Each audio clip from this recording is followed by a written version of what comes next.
Ah.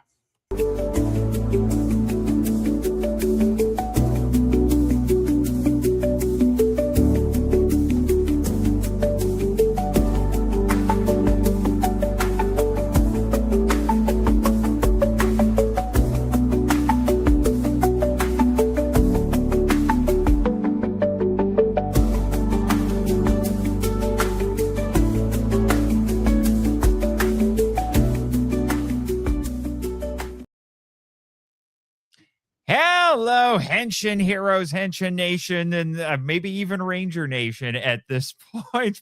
And I don't know, maybe some listeners with attitude while we're at it, because boy, we got a lot to get into. Hence why this week it's not HPV3 reviews. We're calling it Toku news, because the last like 24 hours has been insane.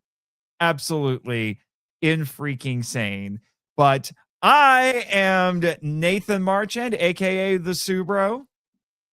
I'm Jake, aka the Metal Don. And I'm Chris, and for this week, the Fan Expo guy. The Fan Expo guy. And who else is and who's that with you? And this is Rose, aka Saying Girl. Saying Girl. Yes. And she's the girlfriend. Yes. She's real. She's real. She's real. There were doubters. I'm sure. And with a face like this, I'm sure there were doubters. Oh, come the frick on. The only person who gets to make the self-deprecating jokes about being perpetually single is this guy. Anyway. I didn't say single, I said ugly. Oh. All right, I'll slap the ugly out of him. Yeah, how much harder do you want to hit him? Oh, trust me. I want to punch him so hard sometimes. You're supposed to. You're not knowing what the One Ring said. After watching, you're not supposed. Dare. No. You're not supposed to hit him. You're not supposed to hit him. You're supposed to hit on him. What the heck? Just retitle this HPV3 After Dark. At this point, yeah. Yes. Or more like After Dark Side. Look at that. What in the actual Christian hell is going on here? Simple. The Sword of Darkness versus the Sith Lord. You splurged. You splurged. No, it was a gift from Moa. Someone I got spoiled. Wait, did she get it for you? Yes, I did. She got it for me. I had to spend my money on you two. Oh, he spent his hard-earned money on us, Jake. Well, one other thing I got apparently for next week we're getting stuff. Oh, you got the signature for it? Cool. Nice. Yes. I got so apparently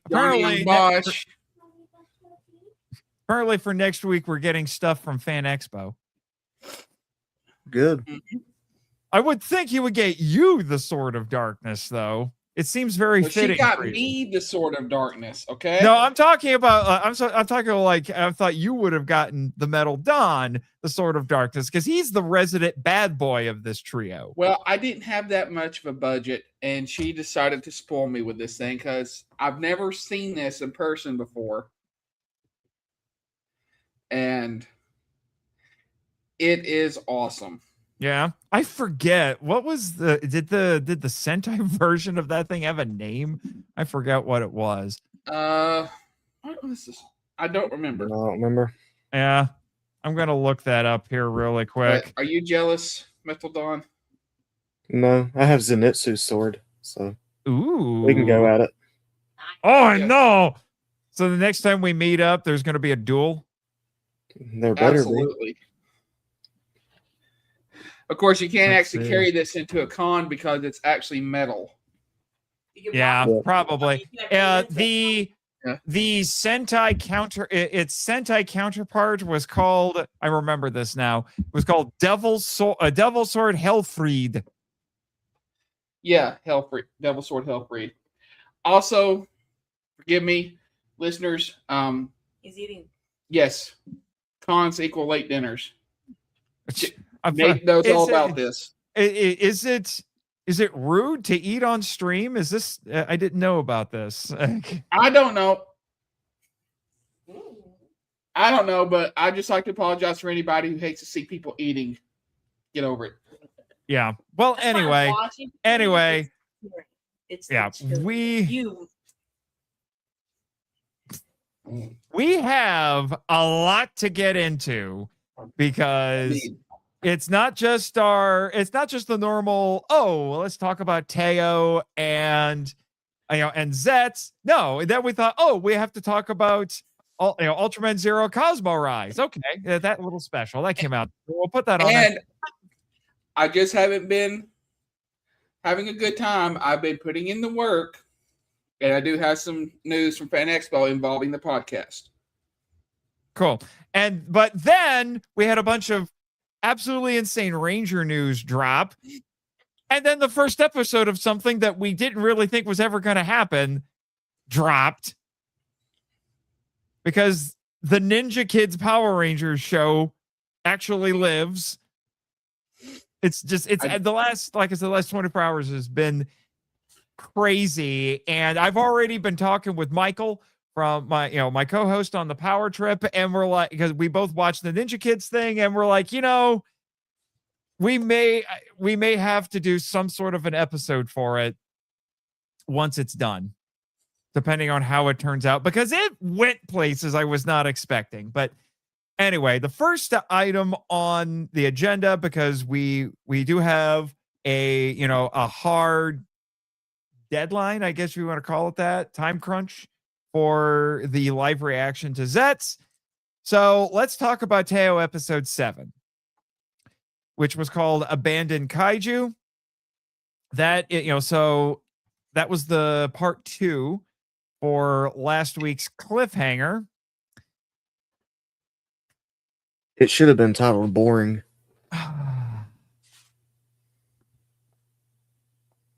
But I am really starting to feel the frustration with this, because we haven't had a genuinely threatening kaiju, I think, for about 4 episodes minimum. Not since, well, yeah, not 5, because the last one was episode 2 with I think it was episode 2. The one no, because if you're talking about the one that eats with I think that was that 2. I think that was 2 and 3. Yeah, I think it finished in 3. Yeah, I'm pretty sure that was in 3. And I was like, okay, still got my doubts, but I'm still with it. It is starting to test my patience. I hate to say that. I can't believe I am saying this. I'm feeling like we're getting Ultraman Cosmos again. And you know what this is actually kind of starting to remind me of? This, I feel like, and I hate to say it this way, but I'm thinking back to when I was binging through, speaking of Power Rangers, binging through all the Power Rangers and all of the ups and downs that we were hitting all the time with Power Rangers. And I don't want to say that Teo is going to turn into something as bad as, getting a curved blade shoved into your throat. But I don't want to say it's going to end up as bad as like Operation Overdrive or something like that, because I do think Teo is better than that. But it's starting to feel almost like an equivalent to that. Like, we had this massive high point with Blazar. We had a solid season with Arc. And I would say an even more solid season with Omega. And now going into Teo, it's not living up to the hype. No. Because once again, we have a kaiju that doesn't mean any harm. We went from the kaiju that's basically an overgrown dog that just wants to play to a bird kaiju who wants its mommy. Because it imprinted on a human after it was hatched and had been raised by said human lady scientist for a little while. Then it got too big to handle, so she abandoned it. And I'm like, that's what this whole thing's been. And then you had Poochie grow big for no reason except to make, the main girl do some character development. And you barely really got any of that. It was just kind of dumb. No, they the gave character development was they gave a reason for Poochie turning big. The problem is that it's incredibly difficult to replicate it. That's the thing. True, but he also did nothing. Literally, he grew big, and then he grew big and shot a laser beam. That's about all he did. That could have been the end of the last episode. Yeah. So that was kind of it was the conclusion I was expecting to that cliffhanger, but it also felt a little underwhelming. Yeah, it went so fast that I'm like, okay, wait a minute, what just happened? I had to go back and see what happened because it was over. Yeah, and the thing the annoying thing is it's a pretty solid kaiju design. It's not my favorite Ultraman kaiju sidekick. That is, and at this point will probably always be Earth Garon. Oh, Earth Garon's fantastic. I need an Earth Garon figure in my life. I need to find the nice. I wish I had found the nicer Bandai one that actually had the extra accessories you could put on it. That's probably super pricey at this point. I wish I'd bought the figure arts when I saw it. That's what I mean. Like I think I don't know if it was figure arts or something else, but Earth Garon is peak kaiju sidekick at this point for an Ultraman. And the other thing that was weird is I was thinking, okay, if Poochie gets big, they'll pitch Poochie's voice down a little bit because now it's the big scary monster.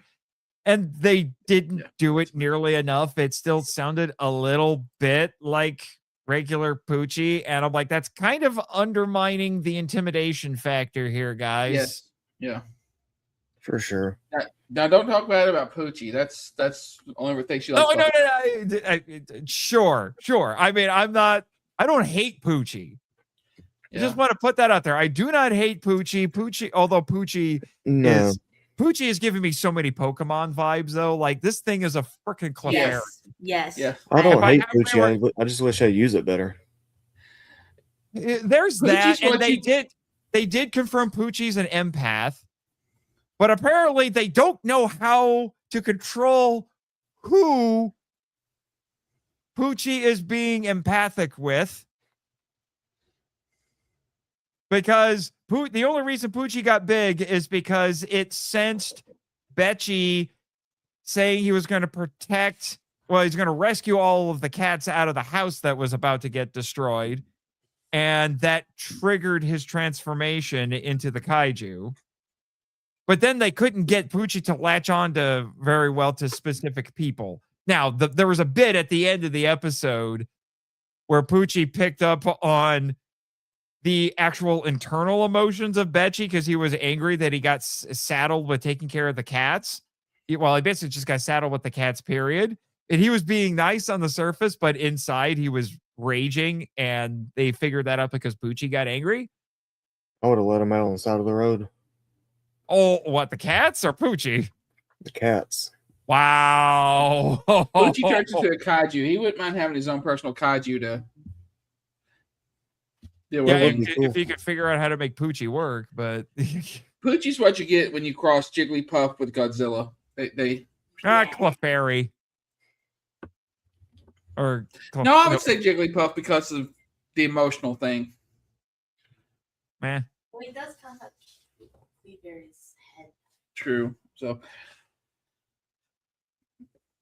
actually, you know what Pokemon? You want to know what Gen 1 Pokemon that Poochie really looks like? It's a Chansey. Yeah. Yes. Yeah, a character who showed me how there's a major difference between hit points and defense on your stats. Because having a ton of hit points but low defense is not going to save you. Learn that the hard way. Anyway, so the episode boils down to finding the woman who raised this bird This kaiju, stupid bird kaiju, yes. and then getting her to basically say, "Hey, you need to stop what you're doing." And we don't even know what happened to the thing at the end. No, it flew away, but I'm like, where did it go? This Into is like space or something. Where did it go? This is like one of those old medical drama vet shows you would see on like ABC Family that never really finished the plot or made any sense. We are now watching Ultraman Vet on ABC Family. It's starting to feel like that because you know what's another thing I've realized? We have gone about at least 4, maybe even 5 episodes, and we haven't seen Teo do a proper specium beam. He'll try to do it, and then everyone stops him and says, "Don't kill it." It's like I'm starting to feel like it's defeating the point of Ultraman almost. Even Cosmos, as much as I did not like Cosmos, because Cosmos' whole thing is that he doesn't want to kill the monsters. He's a pacifist, so he wants to pacify the monsters. Guess what? His actual finishing move is a pacification attack. Oh. So he actually does a move that pacifies the monsters, and that's what he does as a finisher. Now, if he actually, on those rare occasions, he actually had to fight something that was truly malevolent, you would do a proper specium beam. But he had a finishing move to pacify the monsters. They don't even bother to do that with Teo. And Ultraman feels like such a side character in this. That's the other thing. Like the first couple episodes, Teo felt like he was the star of the show, and now he feels like a guest star in his own show. Yeah. I know we talked about that when we did our coverage of the original show. You know what? I was about to say that. I'm like, we haven't, to a much worse degree, because Hayata, the only part of Hayata felt more like a side character. Ultraman himself, who they consider Ultraman part of the team, Hayata felt like a side character. Ultraman felt like the main character. Ultraman himself felt like the main character. The problem with and then the team as a whole was also a main character. With this one, there's not a main character. Maybe Poochie's the main character.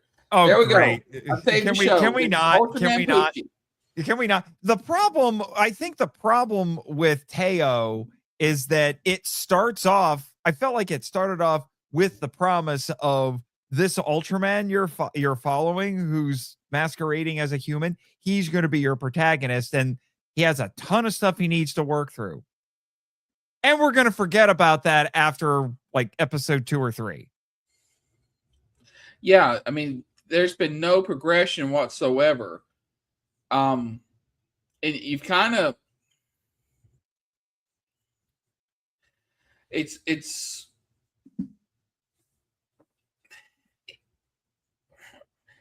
you've got a protagonist that is not very, you're not compelled to like him a whole lot, because sure, he's being nice to kaiju. I'm like, you're being nice to the things that destroyed your world, and you took their best chance. From what we understand, their best chance of defense off planet, and and we're not getting any character development. I feel like we're gonna get a whole bunch in one episode that we're like, okay, we're now on the right track, and then it'll go back to the status quo. Okay. I just to satisfy my own curiosity, I'm looking at the Ultra Wiki right here, and I looked up the director and screenwriter for this episode, and it's been the same guys so far. So the director is Takashi Ninomiya, and I had read some stuff about this guy before, but now I'm looking up on here just to remind myself what else has he done. And it's a bunch of stuff I've never heard of. And none of it, absolutely none of it, is Ultraman. He's never worked on Ultraman before. And the stuff that I'm looking at here, I'm not even 100% sure if any of this is tokusatsu.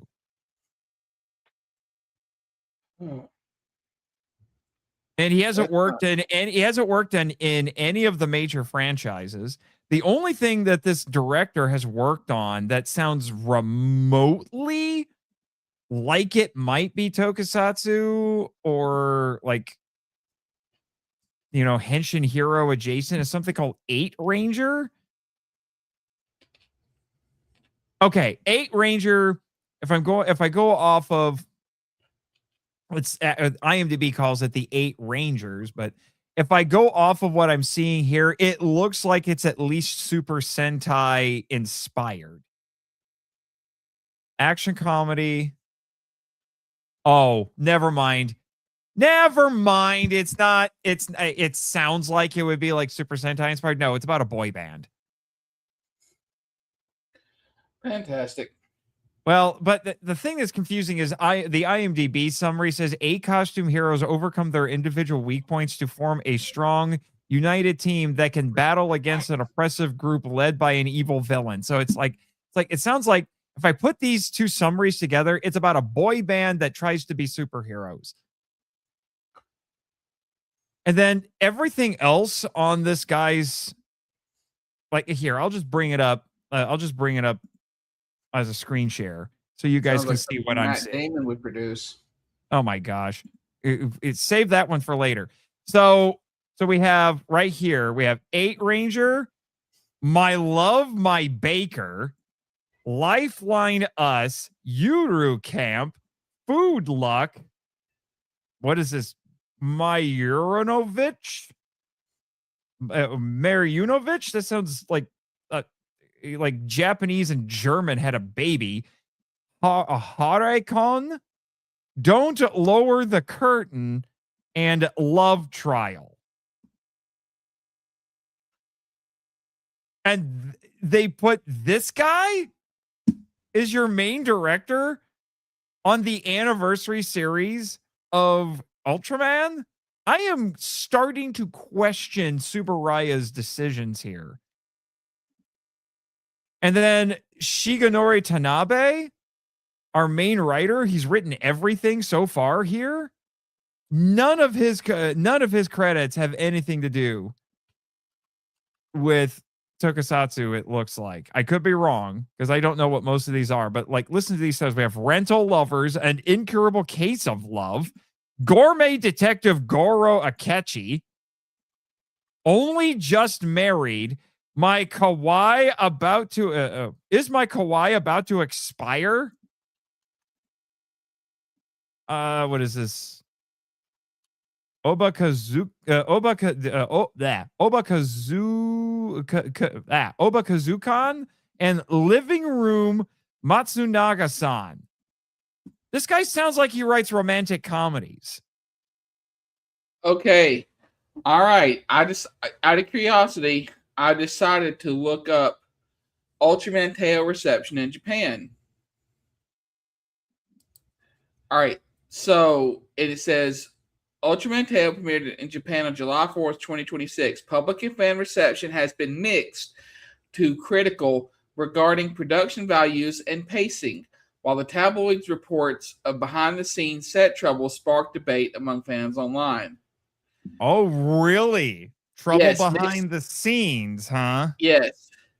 All right, let's see. Mixed early impressions on the forums like Toho Kingdom. Opinions are mixed. Some viewers praise the ambition, while others criticize early episodes for feeling slow, visually constrained, and repetitive compared to prior entries like Ultraman Arc or Ultraman Blazar. A report by the Shuken Bunshin alleged production delays, budget pressures, and workplace disputes during filming. However, users Reddit expressed mixed opinions and skepticism regarding the publication's track record and sensationalized framing. And then there's a consensus among fans on Reddit noting that screenwriter Shigenori Tanabe achieved a notable franchise milestone by penning the series' first 12 consecutive episodes single-handedly. He wrote the first half of the series. Oh boy. Looks like they got the Japanese Ryan Johnson. I don't know if I would go that far, but I started getting a bit concerned when I was reading the official press release for this show, and none of these people had any experience with the franchise. And then when I would look at their credits, I'm like, is any of this tokusatsu? I will settle for you snagging a guy who used to work at Toei. Yeah. You know, on on Writer or Sentai or something. I mean, and then one of our favorite guys, Koichi Sakamoto, he's worked in all of them. Mm-hmm. Yeah, Koichi would have been great for this season. I don't know if it fits his sensibilities. However, if you want to watch, if you want to watch an Ultra series, to my surprise, he did not direct any episodes of the regular show, but he wrote a ton of the episodes.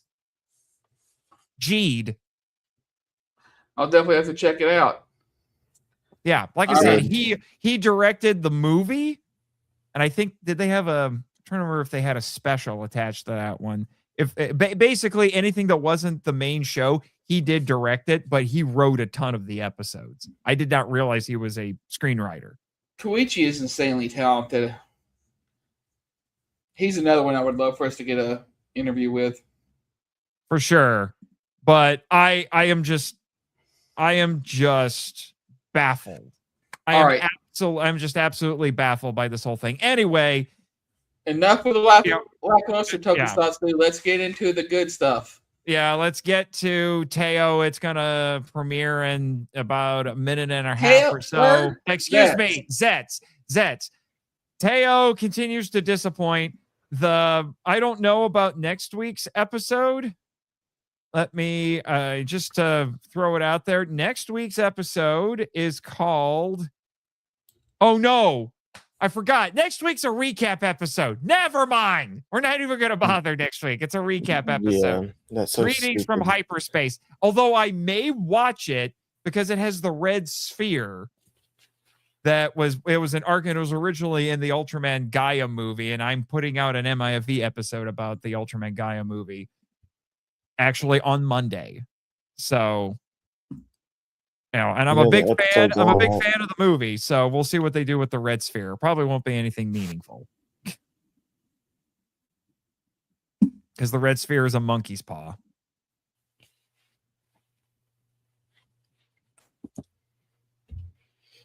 And it's used brilliantly in that movie. All right. It does. Are they? This is different than what they've done before. Is this just a regular? Are they not doing the live stream? Is this just a regular episode? No, the live stream's on right now. Yeah, it is. I'm already watching it. Yeah, you're behind, Nathan. 2 minutes ago. What? Yeah. Are you on Toku Shatsu? It was Toku. It was Toku Shoutsu, but it was a different video. Mother trucker. Yeah, I'm on their official stream, not the Toku Shatsu. Okay, there were two things that were listed here. I am so confused right now because they did a regular video and a live stream. This is really weird. And I saw you've already missed the beheading, man. I mean, come on, get with it. I'm trying to see what I missed because now it's just the theme song. I can miss the theme song.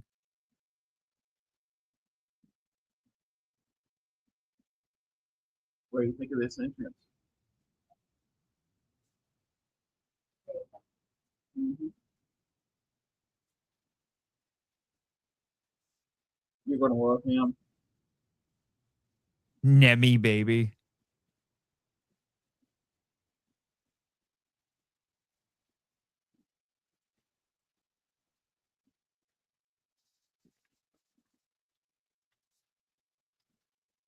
Feels like an anime, doesn't it? Yeah. Oh. What episode is this? 48? We got 48. left. 48. Oh my gosh. Now Mr. Odaka. Good morning, Don. Now Mr. Odaka needs to wake up too. Yep. Rest.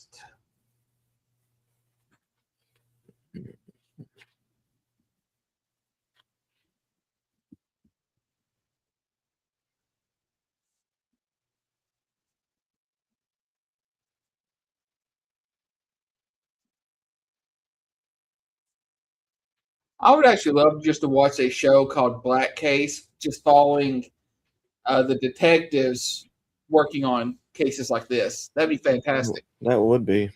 Yeah.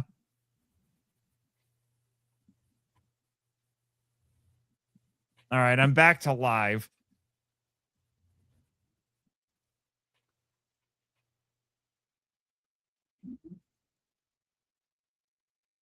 Oh, he got the crap kicked out of him.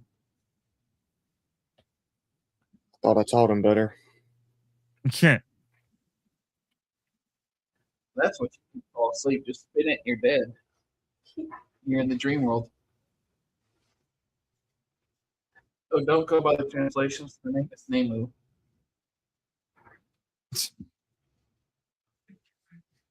You're very particular about this. Yeah, because it's wrong.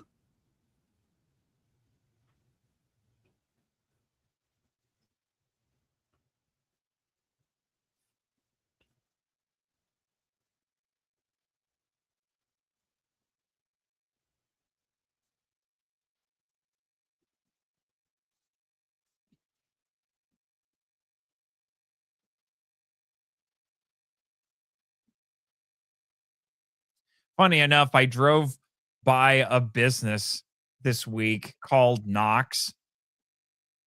Nice. Really? And and the first thought that went through my head was Jake Jake needs to know about this. I wish I could have stopped and taken a picture. Oh, it's a job for Kamen Rider Jr.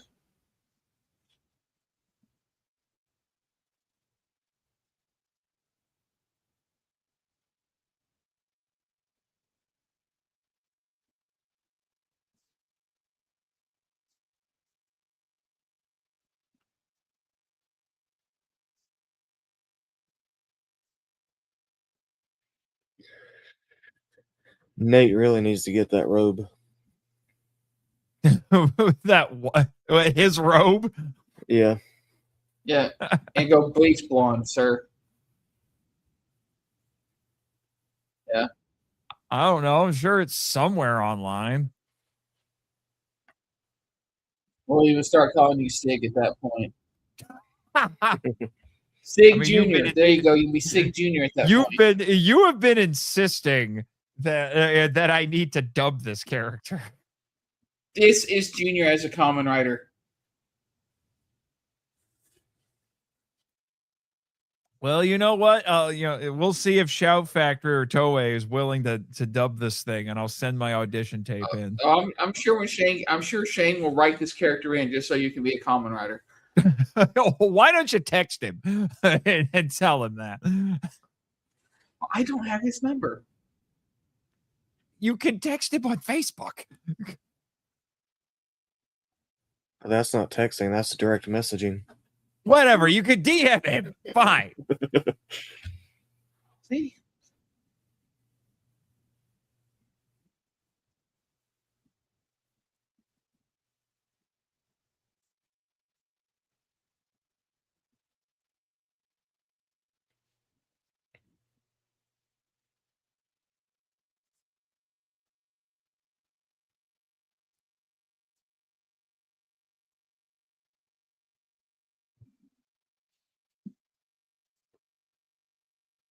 Living this cringe life.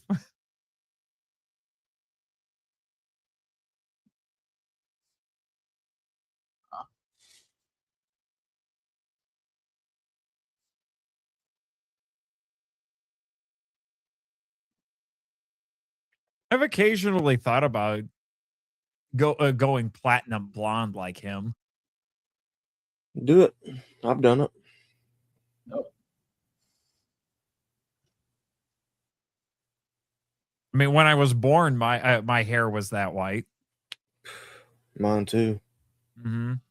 My mother says I was the only blonde baby in the hospital when I was born, so the nurses love me. It was the last time women who weren't my mother actually loved me. Oh, I even went black, but I came back. Oh my god! Oh my gosh! What am I putting up with here?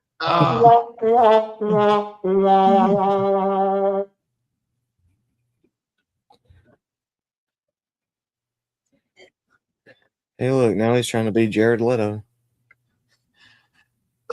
You know what? Electric Sting. Can I have Electric this? Sting. Can I have this version of the robe?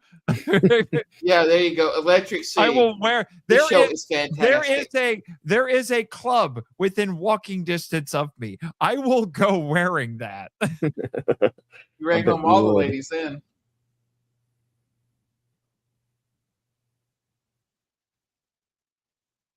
Speaking of ladies, okay.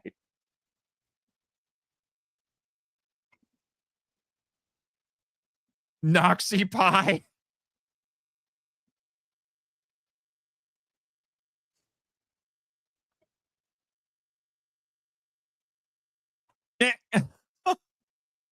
Oh, darn it.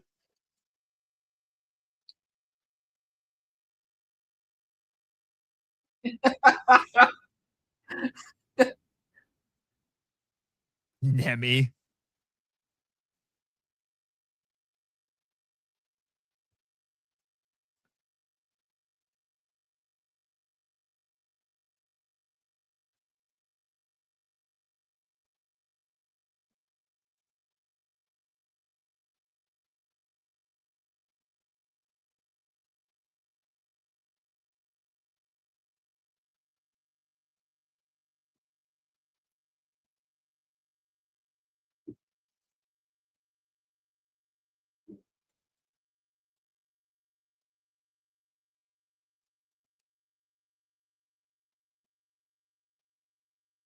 Holy cow.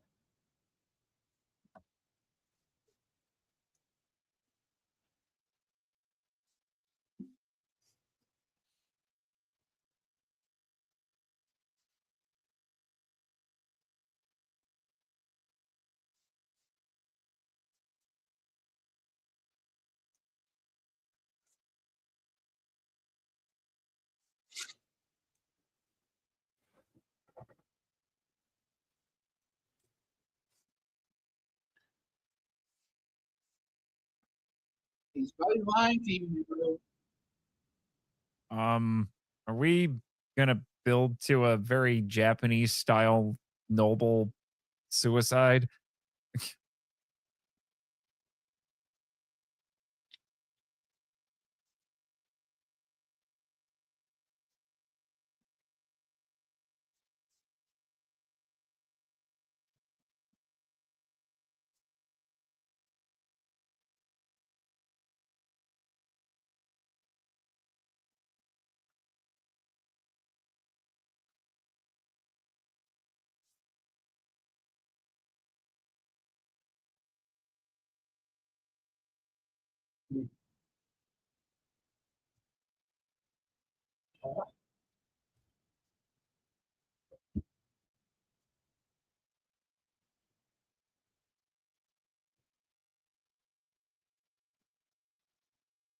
Oh, really? Looks like me and you were fighting together, mate. I was code number 1. Subordinate.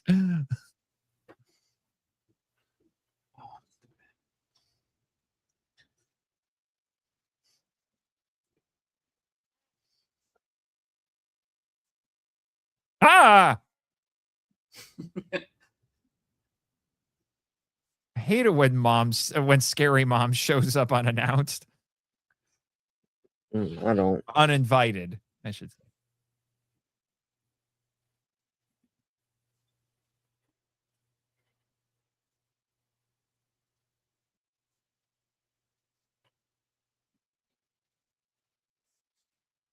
Well, it's a good thing I'm not Code. I'm not like Code. There.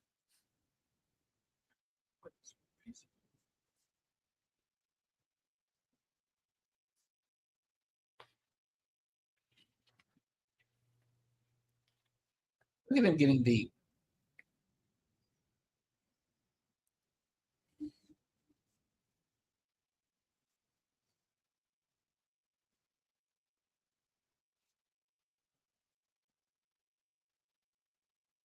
Plus, it gives me a hero's dilemma. I have to figure out how to save everyone.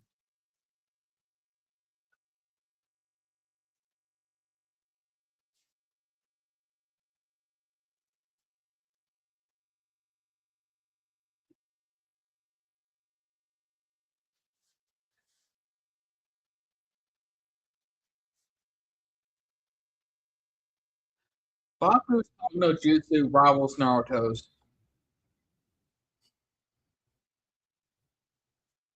I'm on it.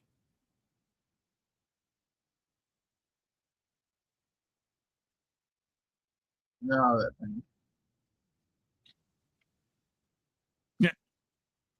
Whoa. Womp womp. Womp womp intensifies.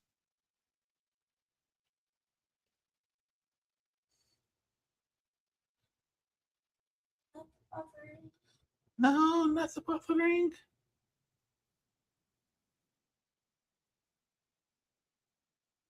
What? Oh. I know which back you would want. Swords. Oh my.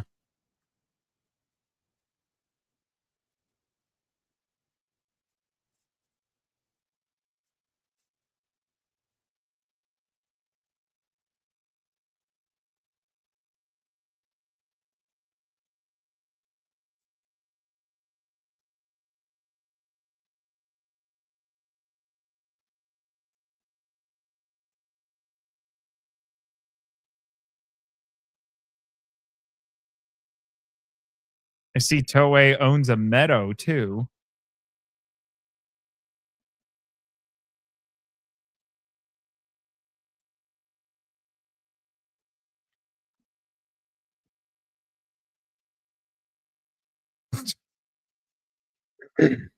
It's a knee slapper. Uh-huh.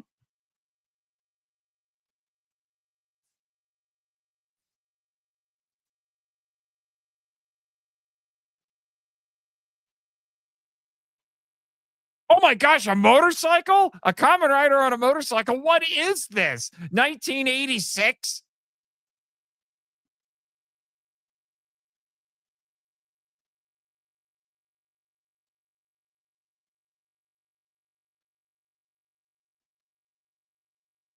Did anyone just hear my joke? I heard it. Okay. For a second, I thought I quote unquote froze.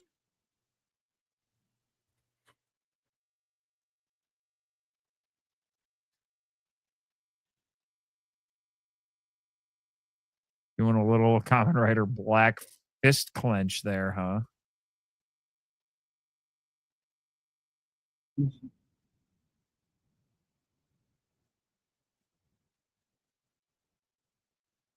Whoa. Oh,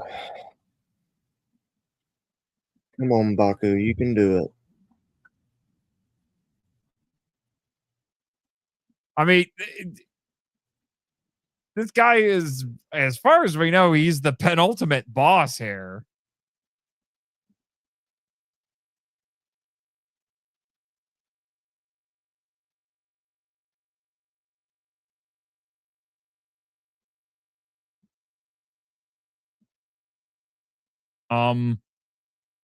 Ow.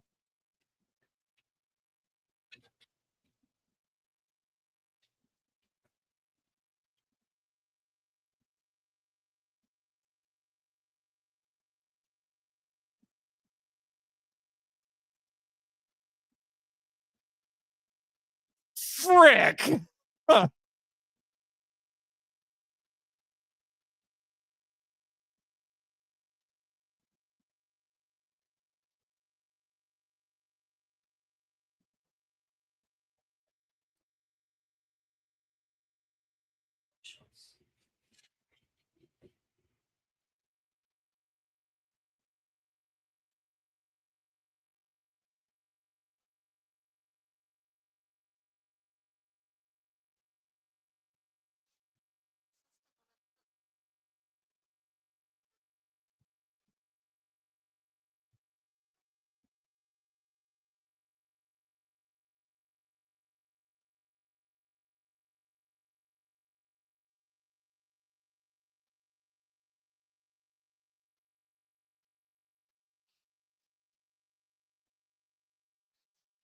Does she still have her rider belt? Who, Nem? No, the mother. I think Doubt it. so. Huh? But why? She might, but why would she need it? Huh? So she She might, but wouldn't. why does she need it? She wouldn't, but there's somebody else there who could use it. Wait a minute. Is she going to walk on water?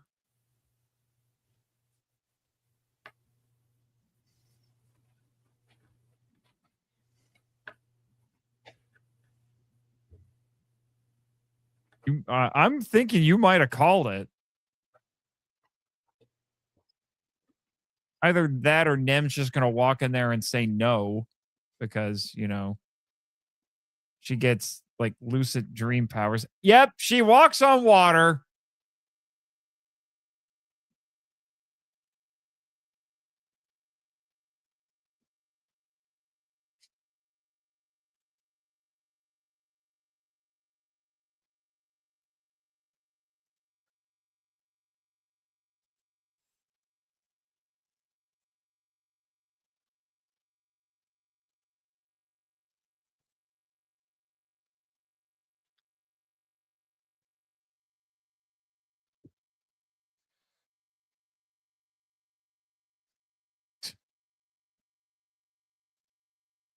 Is Nem just going to will Oblivion into, well, Oblivion?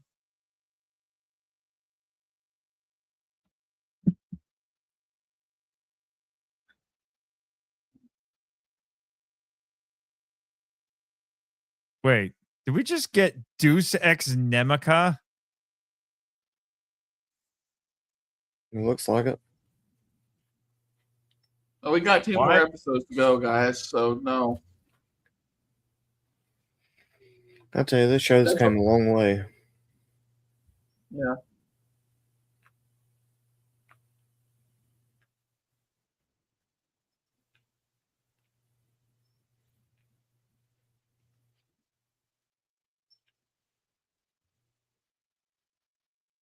Well,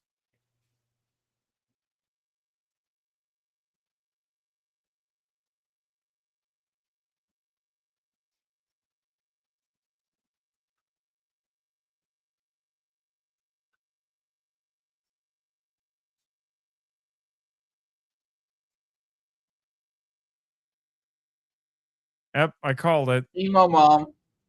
I called it. A noble suicide.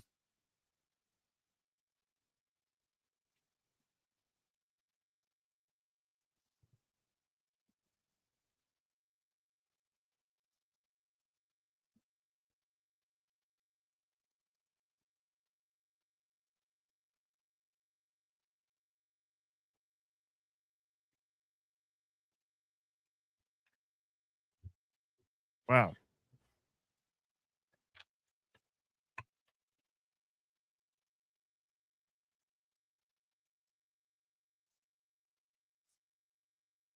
Oh, Oblivion is still there.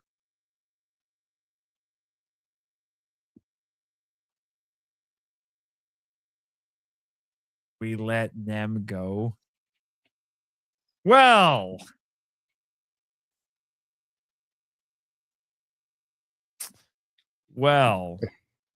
they want us to think that Nem is gone now. Oh.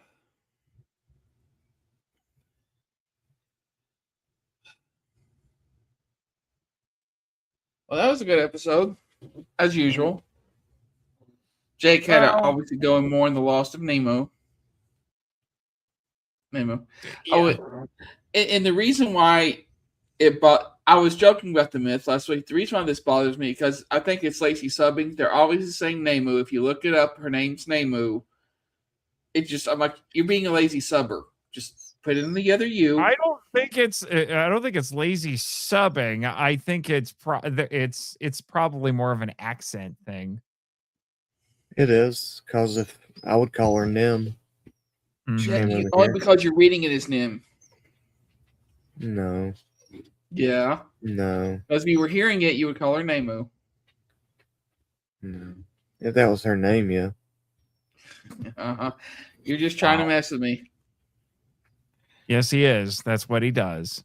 Yes. Says the guy who forgot that we were Okay. streaming tonight. Well, Mr. Miyagi called Daniel's son. His name ain't Daniel's son. It's just Daniel. Oh, he was adding a Japanese honorific. I know how this works. Yeah, we do have some comments related to the episode that I'm going to highlight here. And as per usual, they're from Edwin. So reminds me of the scene. Edwin's brain goes to places. It reminds me of the scene in Scooby-Doo Monsters Unleashed when Fred tried jousting on a motorcycle. Now with the bike and the old bike status quo, I'm reminded of the Black Panther Ghost Rider that rode the Panther that was possessed by his own father. Up the Chala and Chaka really like that. Your brain is the Library of Alexandria when it comes to just remembering scenes and making comparisons between shows. Yeah. It's fantastic, sir. Yeah, with the form and how Sora adapts to a world order, is Kingdom Hearts 4 a henshin hero game or only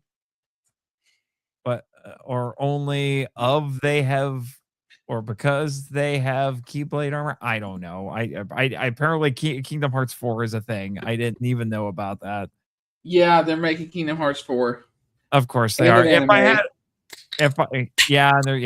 show. If I had a nickel for when in the penultimate part of the Kamen Rider, the reality erased, wiped out, it got restored, I'd have 2 nickels. That joke has been getting very common, no pun intended, lately. And Jonathan Cartwright says, "Oh my, what an ending! Oh my, oh my." Yeah. So. Yeah, this was I definitely needed this after yet another disappointment with Ultraman Teo. Remember when we were talking about Ultraman Omega and ZEZTZ, and we were generally very happy with everything? Oh man, it's such a great combo. I just hope that Kamen Rider Mice doesn't let us down because whoo. I don't even know if it's gonna. We don't even know if it's gonna air over here. Told you it's mice. Yeah, I know he did. I noticed, but I don't even know if they're gonna air it here. Who knows? We've heard nothing. I guess we'll find out in next week or the week after if the simulcasts are going to continue. But yeah, but we're up to the penultimate episode. I wonder, I'm going to check. I'm going to see if the final episode title's been revealed yet. I'm just curious. So next week's called Remember.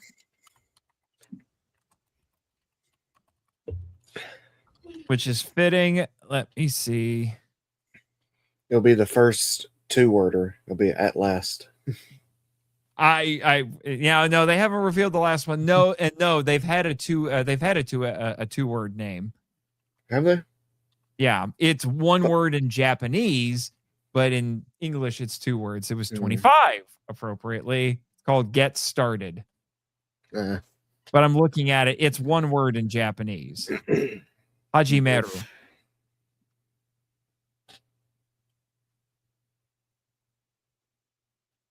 Yeah. So yeah, that was pretty good. What's Jonathan going on about? Was always time for 7 Seas of torrential rain.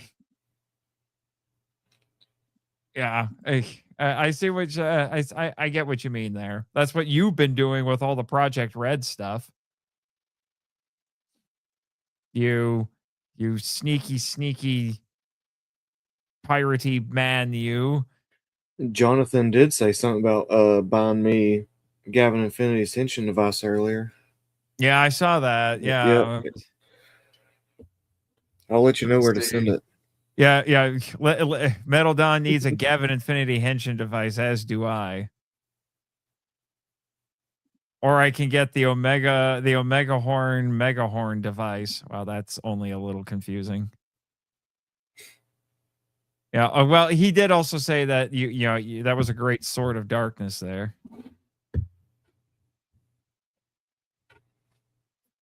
The Henshin meatloaf. What is he? What's the Henshin meatloaf? I don't understand. No clue. I could just imagine Chris saying Henshin, and he turns into a big thing of meatloaf. I am Southern, so. Yeah. And you know what? There have been Kamen Riders based off food, so I could totally see myself as a Kamen Rider with a meatloaf. Gav? His projectiles are just ketchup. He's the condiment king. Ketchup and explosive diarrhea. No!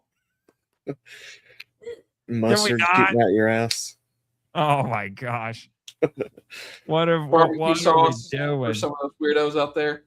What are we doing? Don't even talk about the mayonnaise. Oh no. Yeah, and all my power ups be based off crazy online meatloaf recipes. Is that why you always fail? I'm sure there's 50 recipes. Kamen Rider Redneck.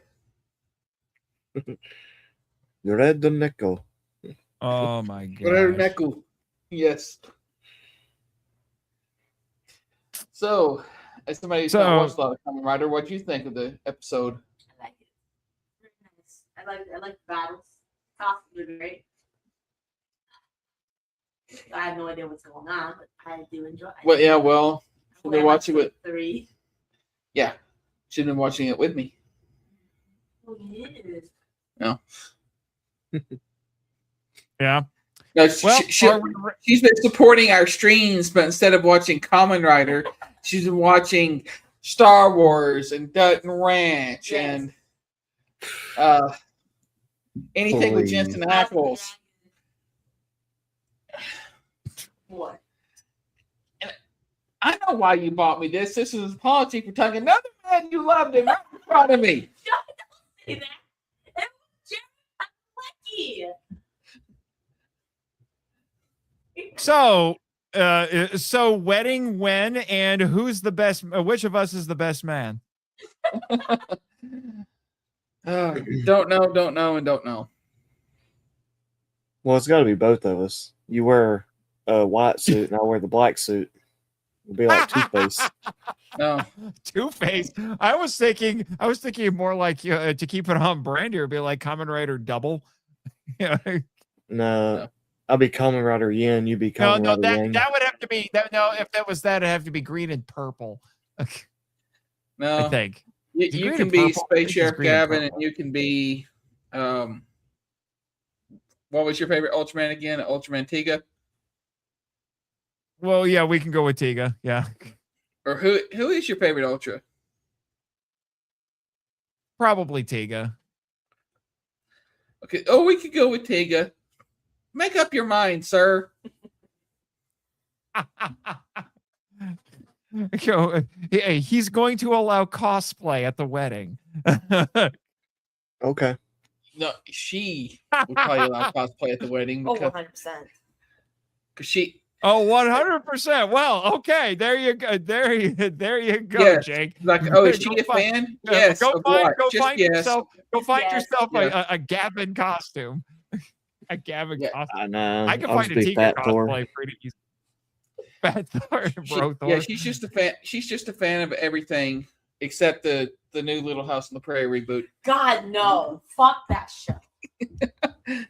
Wow, the rage, Yes. and we get there we go, instant PG-13 right there. Yeah. We got the one fuck bomb. Oops. That shows Now it's rated R. Somewhere my Deadpool is crying because now he knows he's been denied his one chance at an F-bomb. Do it. Do it. He so needs to cosplay Deadpool. Because he voices Deadpool, by the way. You do? You didn't tell me? You haven't heard friends with this out of the I didn't billionth tell you times this. he said it? Oh, Bring out the Deadpool, sir. Go listen to X-Men the audio drama. Look for an episode called The Trial of Magneto. all right. Skip all the way to the credits, and you will hear Bring out me the voice Deadpool, Nate. Deadpool, and he interrupts the credits, and then he calls the showrunner at the end, and both times he's just insisting that he needs to be on the Yes, show in the most obnoxious way possible. Yeah. Okay. Yeah. And apparently, for the listeners of this podcast, of that particular audio drama, it's a fan-made audio drama. I became about as iconic as Deadpool as Ryan Reynolds for them. It was kind of nuts because several people came to me afterward and asked me to play Deadpool in their fan productions. He's Ghost Rider? Johnny Storm. No, the Human Torch. No, I mean my Johnny. Not Johnny Blaze. I'm Johnny No, Storm. I know. There's too many Johnnies in freaking Marvel, I swear. I'd be Johnny Blaze. Yeah, Johnny, yes. For Scyther, I'm Rito on Power Rangers, Johnny Storm on Avengers, and I was Deadpool once for X-Men. Yes, he's... Oh, you played Deadpool in more than that. Just one of his... Just not multiverse Scyther. variants. Yeah, Wade. Yeah, just not Scyther. The Red Cornish Ranger, I don't know if he'll ever see or hear this, but my ad libs elevated that script. Yeah.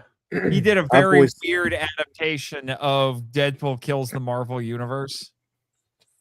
I voiced Black Bolt, but you probably didn't hear me. Nice. Yeah.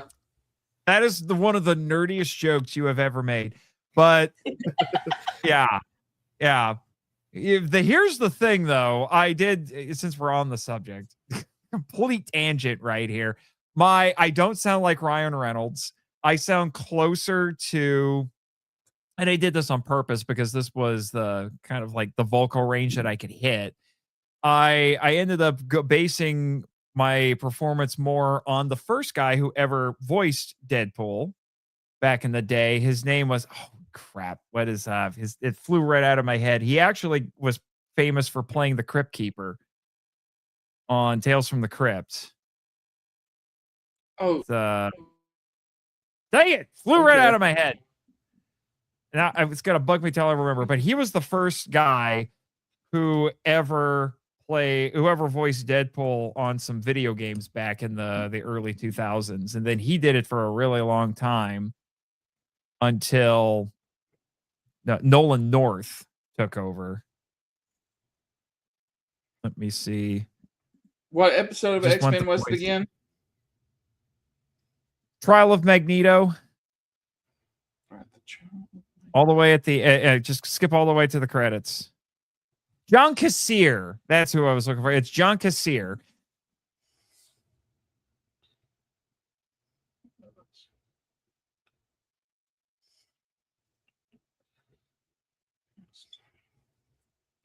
What are you talking about? What are you talking about, Edwin? And they didn't know about Deadpool Illustrated, where Deadpool killed the literature classics that inspired the archetypes. Oh my gosh. Apparently I need to find this.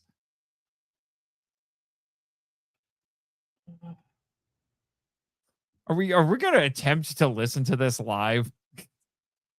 Yes. Because it's going to take like 5 minutes. Probably a little longer.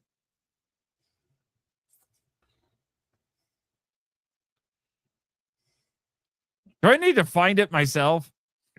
No, I've got it. Okay. We're doing a live listen to this.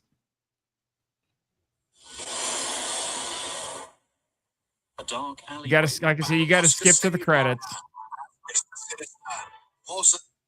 Oscar Stavemeyer. It'll be, if I remember right, it's if I remember right, I think it's. But I really have to get back to work. So, Daniel Roberts. Nope, back it up. Hang on. You're almost at the end. I can't get it exact. I think it'll be after he does the Patreon list. It's coming.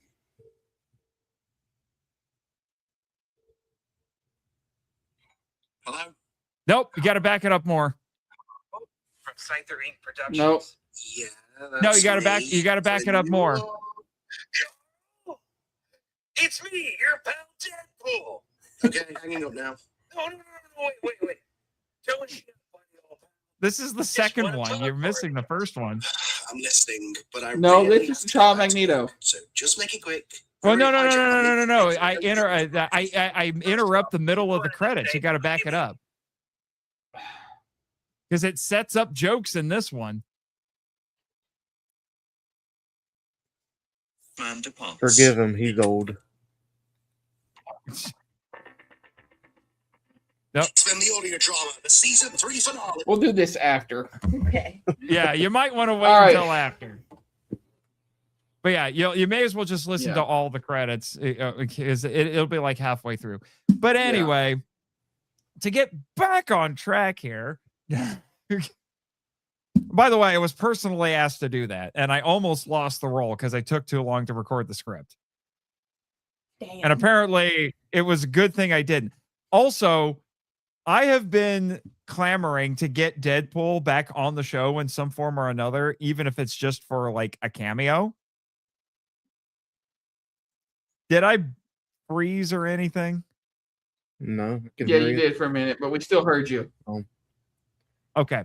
But anyway, but one of the things that I really want to do is I may even produce it myself. We'll find out. But I would love to do an audio drama adaptation of Deadpool's very first appearance, which I remember right was New Mutants number 98.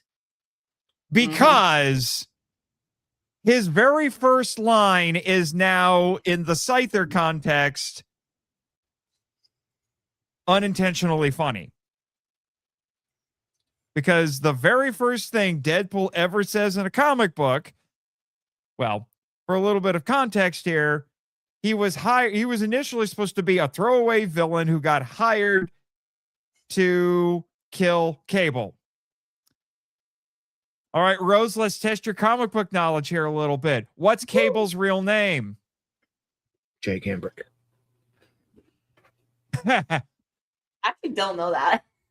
Do you know who his parents are? No. Wait. No, no, it's not coming to my mind right now. Well, He's the son. you know in the He's comics, son guy has one of- red eye. Who else do you know has one red eye? That Wolverine likes to call One Eye. Oh, Cyclops. I was thinking Cyclops. Yeah. That was coming. And if I remember And right, Jean his Grey. mother His name is is right Jean here. Grey. Nice. Yeah, his mother's Jean Grey. Yes. Oh, that's cool. Which is why Cable in Villain Support is a telepath. Ah, that makes sense now. I forgot about that. Yeah. Yeah. And his So, first name is so, here. Part yes, of his his middle name last is name here. yeah. So, yeah. So Cyclops' name is Scott Summers. So his last name is Summers. Do you remember his first name? Nathan Summers. Yeah. Apparently I didn't hear that part. It's bugging out a little bit. It was bugging out there for a bit. So it's Nathan Summers. The very first thing Deadpool says in a comic book is, "You're Nathan, right?" Mm-hmm. So if I get to write that script, I am going to throw in one fourth wall joke when that happens, and he's going to say, "You're Nathan, right?" And I don't mean the guy voicing me right now. That's great. You should definitely do that. Yeah.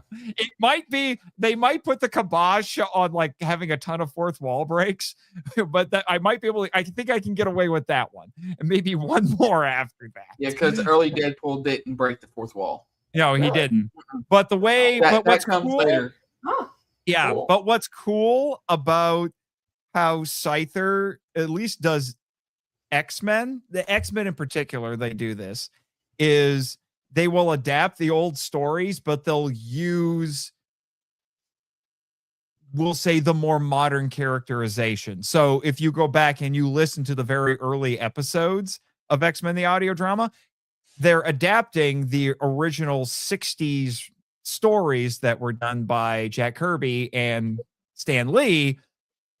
But in particular, Magneto's characterization is much more like Chris Claremont.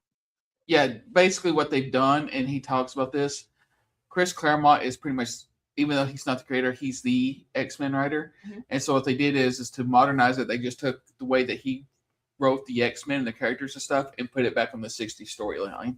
Oh, cool. Yeah. So to remove the camp. Yeah. So what I would probably do is, Deadpool didn't start breaking the fourth wall until like the late 90s, I want to say, and he showed up in the early 90s. So I would probably throw in at least a couple of them in that script. I'm definitely doing the referencing me because that's just too funny. But most of what he was doing was that he was making pop culture references or just saying really unhinged things. Basically, there was a point where he was obsessed with chimichangas and spatulas. And then we're going to get back onto Tokusatsu, but Deadpool, when he was first created, they wanted Deathstroke, but they couldn't have Deathstroke, so they made Wade Wilson Deadpool, and instead of making him super serious, he's the merc with a mouth. Yeah, he's the merc with a mouth. Yeah, and he was supposed to be a one-off villain, and ironically, it was Rob Liefeld. Rob Liefeld was trying to push another villain in this run that he was doing, and that villain never caught on, and this throwaway character got popular. Yeah, because so they brought him back in his own miniseries, and actually the rest is history. Yeah, when he first showed up, because to lure out Cable, he broke into the X-Men mansion, bypassed all their systems, and one by one took out all the X-Men. Didn't kill them, but knocked them out. And what's crazy? Yeah, and what's really crazy is he doesn't show up until about halfway through the issue, and Cable makes him look like a chump, and then literally stuffs him in a crate and mails him back to his boss. Yeah. All right, but back to the which Deadpool does reference later, and he's like, "Yeah, I didn't appreciate being mailed back to the guy who hired me." which we can kind of start tying this into our Toku news, because the guy who made Deadpool start breaking the fourth wall and develop hyper insanity was Loki. When he talked, because Deadpool's not the only one who knows he's in the comic. Mm-hmm. So does Loki. Yeah. Loki told him it broke Deadpool. Loki was also played in, if you remember right, Loki was watching stage Loki played by Matt Damon. Yeah. And Matt Damon's the reason why we no longer have Power Rangers. Yeah, there you go. Also, the first Marvel character that I could think of who regularly broke the fourth wall was She-Hulk. Yes, but nobody cares about She-Hulk. No, not anymore. But anyway, so do we want to talk about that, or do we want to talk about Cosmo Rise?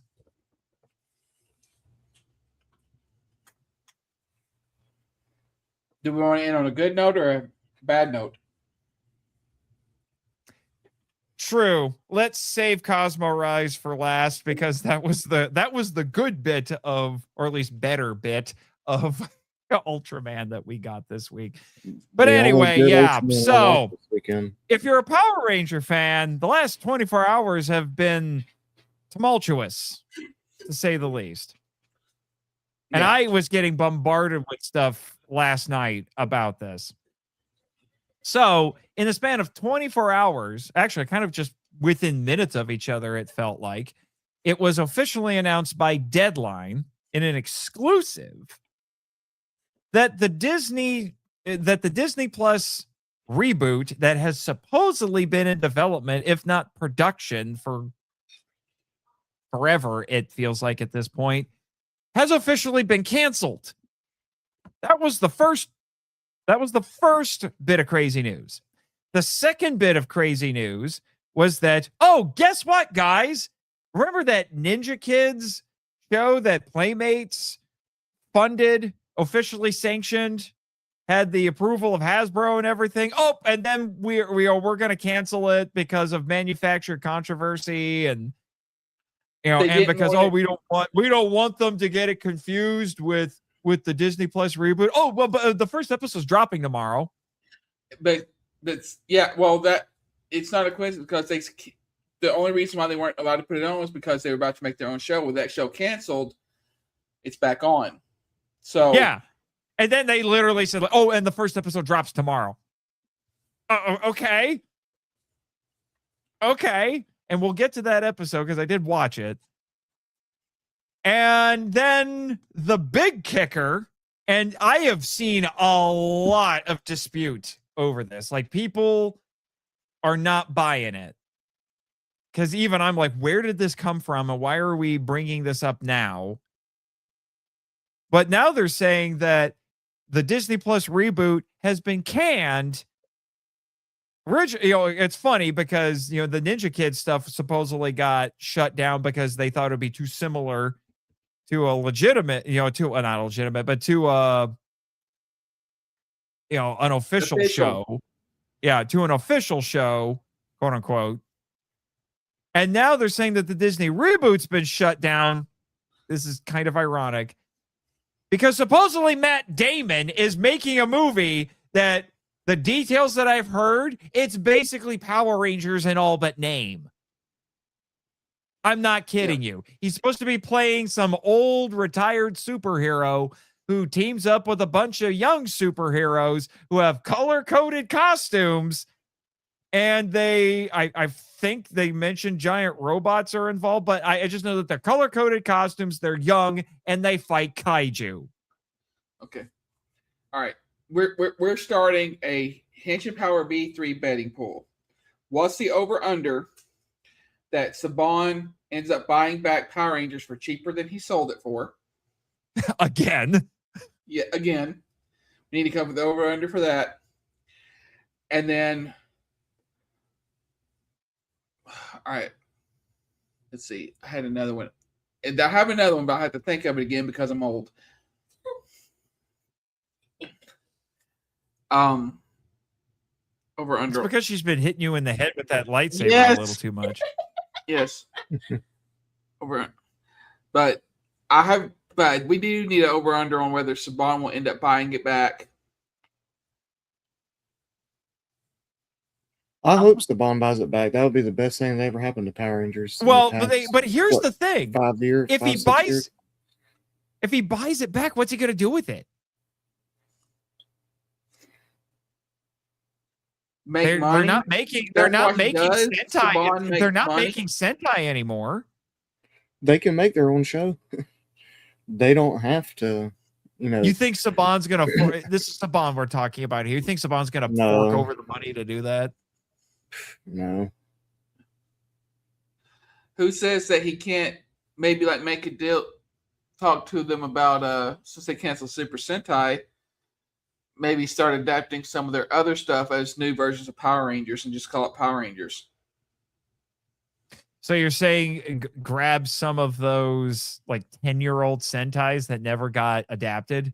No, not necessarily. He could also be because they have introduced metal heroes in Power Rangers.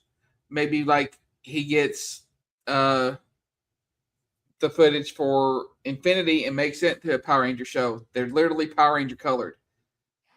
Yeah, you could do that. Good. I don't know. I don't know if people would. Well, I don't know if Ranger Nation would accept that. The only other thing I could think of, and this is genuine pie in the sky thinking here.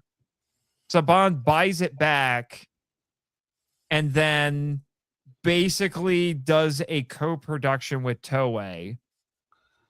Or he buys it back where they just, instead of it being Super Sentai, it's just Power Rangers. It's basically like what they did with Zhu 2, where they filmed the special effects footage send that over to Saban, and they film the American actor side Yeah. and stitch it together. Or they just because he's done, a lot of people don't realize this, but he also did work on animated shows too. He might just decide to make it animated and try to hire voice actors. Well, yeah, and guess who's? I can guarantee you, almost like a bunch of the people from Scyther are going to be like, if he's just going to do Mighty Morphin, animated Mighty Morphin, we're all auditioning. Yeah, he'll definitely try to get some of the old cast and crew back that he can to play their characters again. Yeah, so that you probably Joey Sarlis. I'm just saying. He can replace JDF. Other people can replace JDF too that don't try to sound like JDF. The character does need to live past the actor. And I love JDF. Well, yeah, that's what That's you're true. saying. Why can't Joey do it? Come on. Now you You're definitely saying need to that. read You're Just like saying Jason that. David Frank. You're saying that. But if someone got it in their head to do an animated Power Rangers and they were going to bring Rito back, you're going to be like, hire this guy right now. Yes, yeah, the original actor's exactly. dead. Hire this guy. Exactly. You and all the other Rito heads, but apparently Joey can't play Tommy. Yeah, because you made Rito your own in ways that he hasn't made Tommy his own. So wow. Joey could do it. I would just recommend that he doesn't try to sound like JDF and make it his own. Yeah. As much. Yeah. But still, because like I said, just like with James Bond, with James Bond moving past Sean Connery, honor the original, but let the character live beyond. Right. And I've been advocating for that for a while now. I do think that Tommy Oliver should live past JDF. Oh, yeah. Absolutely. But still, yeah, I could see that. There's possibilities. It's just a matter of, are people going to accept it? And if you do animated Mighty Morphin, that's going to piss some people off. It's basically, even if Saban swooped in, the fact that Saban would swoop in and try to say Power Rangers is also going to piss people off. I don't see a viable path forward that's going to make everybody in Ranger Nation happy. Because if Saban saves it, people complain. If Saban or somebody else decides, let's go animated, that will piss people off. If they decide not only will be animated, it will be we're going to do an animated remake of MMPR, that will piss people off. I don't see a viable path forward. Okay. The only way to get through it is to remake Beetleborgs. There we go. Screw Power Rangers. There you go. Remake Beetleborgs. And then re-release the freaking DVDs, and then put Mystic Knights on DVD, and then if you really want to test everybody's intestinal fortitude, you put freaking Masked Rider on DVD. Okay, here's the official V3 betting pool. I remember it. First one, over under on Saban buying back Power Rangers for less than he sold it for to begin with. Again, making an insane amount of money. 2, how long was the over-under that Aaron Snokey will show up and say that Matt Damon copied a script that he worked on with JDF for the new movie? Mother trucking Shonky. I am still going to go see White Dragon in a couple of weeks and do a Power Trip episode on it. Michael and we have committed to that bit, and we're going to do it. But I am going to say it here, if I haven't said it already, and I will say it on the episode again. I think Aaron Schoenke is a hack and possibly a charlatan. Mm-hmm. I said it. Yep. And I 100% agree. So I give 500 to 1 odds in favor of that Aaron Schoenke will take credit for the Matt Damon movie. And let's say 50 to 1 that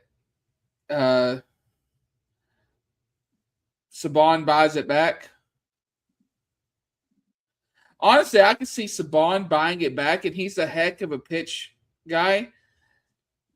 Finding somebody to, what would be hilarious is if he bought especially with Toei struggling with some of their trying to play Sentai, if he bought it back and sold Power Rangers to Toei. That would be so funny. There was a joke somebody made. It was like they did a Photoshop. They did a Photoshopped like a trademark announcement or whatever, and it was called.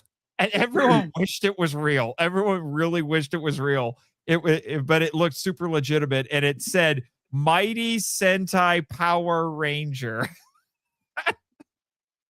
That would be fantastic if he's like, "Hey, you wanna buy the show that is based off your show that kept your show alive for so many years?" That would be so funny, and I don't know if Toei would do anything with it. That's the problem. No, I could see I could see him buying it and then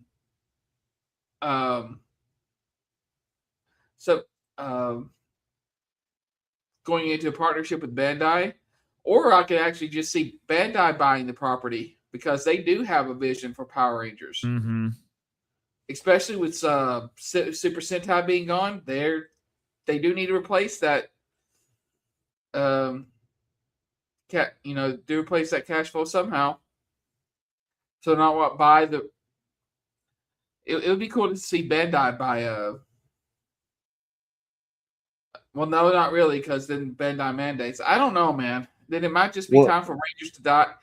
It might be time for Rangers to die, and then that formula somehow be carried on in another.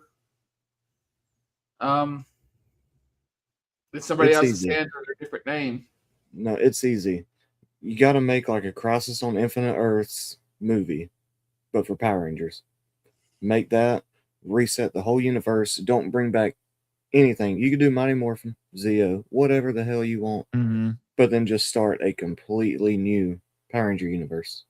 Yeah, that's another way to go about it. But I found this piece here that talks about it, and it's got a lot of the details in here. Apparently, or is this the original article? Maybe this is the original article. In Schneider, is this it? Yeah. Well, are you guys seeing what I'm seeing? Sorry, no, you're not. Well, I'm looking at a different piece, but we'll stick with this one. Snyder, yes, it's a play on the name. Yeah, in Snyder, but we'll just stick with this one.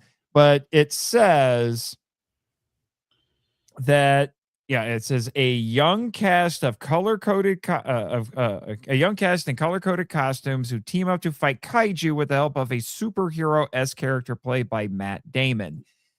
Okay, that's a little different than what I initially thought. So I was thinking maybe he's like an old retired Power Ranger. It sounds like Matt Damon is basically going to be Zordon. And then it says Sandra Oh is reportedly playing a Jarvis-like AI assistant. She's going to be Alpha, who supports Damon's character. She's Alpha. But I think he's actually going to be like a Ranger, Zordon as a Ranger. So more like Zordon 2017 movie. Yeah. In the 2017 movie, yeah. Yeah. And then it says, though unconfirmed, it falls in line with previous reports, which described it as a superhero adjacent feature that blended several genres, much like Everything Everywhere All at Once. The latest report goes hand in hand with a previous description of the film from Damon himself. While he remains secretive about the plot, Damon revealed in a recent interview that the Daniels pitched the project as The Breakfast Club meets Inception meets an anime film meets an episode of the John Oliver show that didn't get aired. That's what? Wow, So, that is quite the blender. Why don't you just say Power Rangers? Yeah, with the project featuring a young cast reportedly sporting color-coded costumes, as well as a high-concept sci-fi plot resembling Power Rangers, the dots are beginning to connect. Yeah, this just, like I said, this sounds like Power Rangers in all but name. Here's the crazy idea. Here's my crazy idea. Here's my crazy idea. Either this is a secret Power Rangers movie, or they're going to turn it into Power Rangers. Like maybe this reboot got canceled because they're making this movie. It sounds like Go-Go 5. Maybe I don't know. But, you know, as either much as that or someone's going to go to them and say, how about we pay you a little bit of extra money to do some redevelopment and turn it into Power Rangers? Like they just tweak a few things and now it's Power Rangers. Would be the first time a project that started off as something else and then got made into some sort of a franchise entry. Yeah, I don't know, but as much you know. Okay. And this says it's apparently going to involve global warming and time travel. Oh no! Of course. At least that's what they're thinking. So it's going to be stupid. And it says it may be sometime until we learn what the mystery project is called, but the overall plot is starting to come into focus. In addition to the latest news, the Hollywood Reporter originally teased that the Daniels' next ambitious endeavor would involve global warming time travel. The story is also apparently told through two timelines, one set in the 1980s and the other present day. THR added that the main teen protagonists are a part of the former timeline. Well, see, here you go. Someone just comes to him and says, let's tweak this a little bit more and actually make it Power Rangers instead of the 80s. It's the 90s. Now, it sounds to me more like it's Captain Planet meets the Power Rangers. Yeah, and that's happened before, sir. There we go. They can all morph, but then they fight kaiju, but they also combine their coins together into Matt Damon. Yes, just do something. No, they combine the coin. They say they summon the Megazord like it's Captain Planet. By all powers combined, I am the Megazord. Well, here's something crazy here. Before Matt Damon, it was reported that Ryan Gosling was originally set to feature in the sci-fi film from the Daniels. Timing was reportedly a major factor in the mutual decision, as Gosling apparently wanted his role to be more significant, something the Daniels were open to, but such a change would have caused a delay in the production schedule.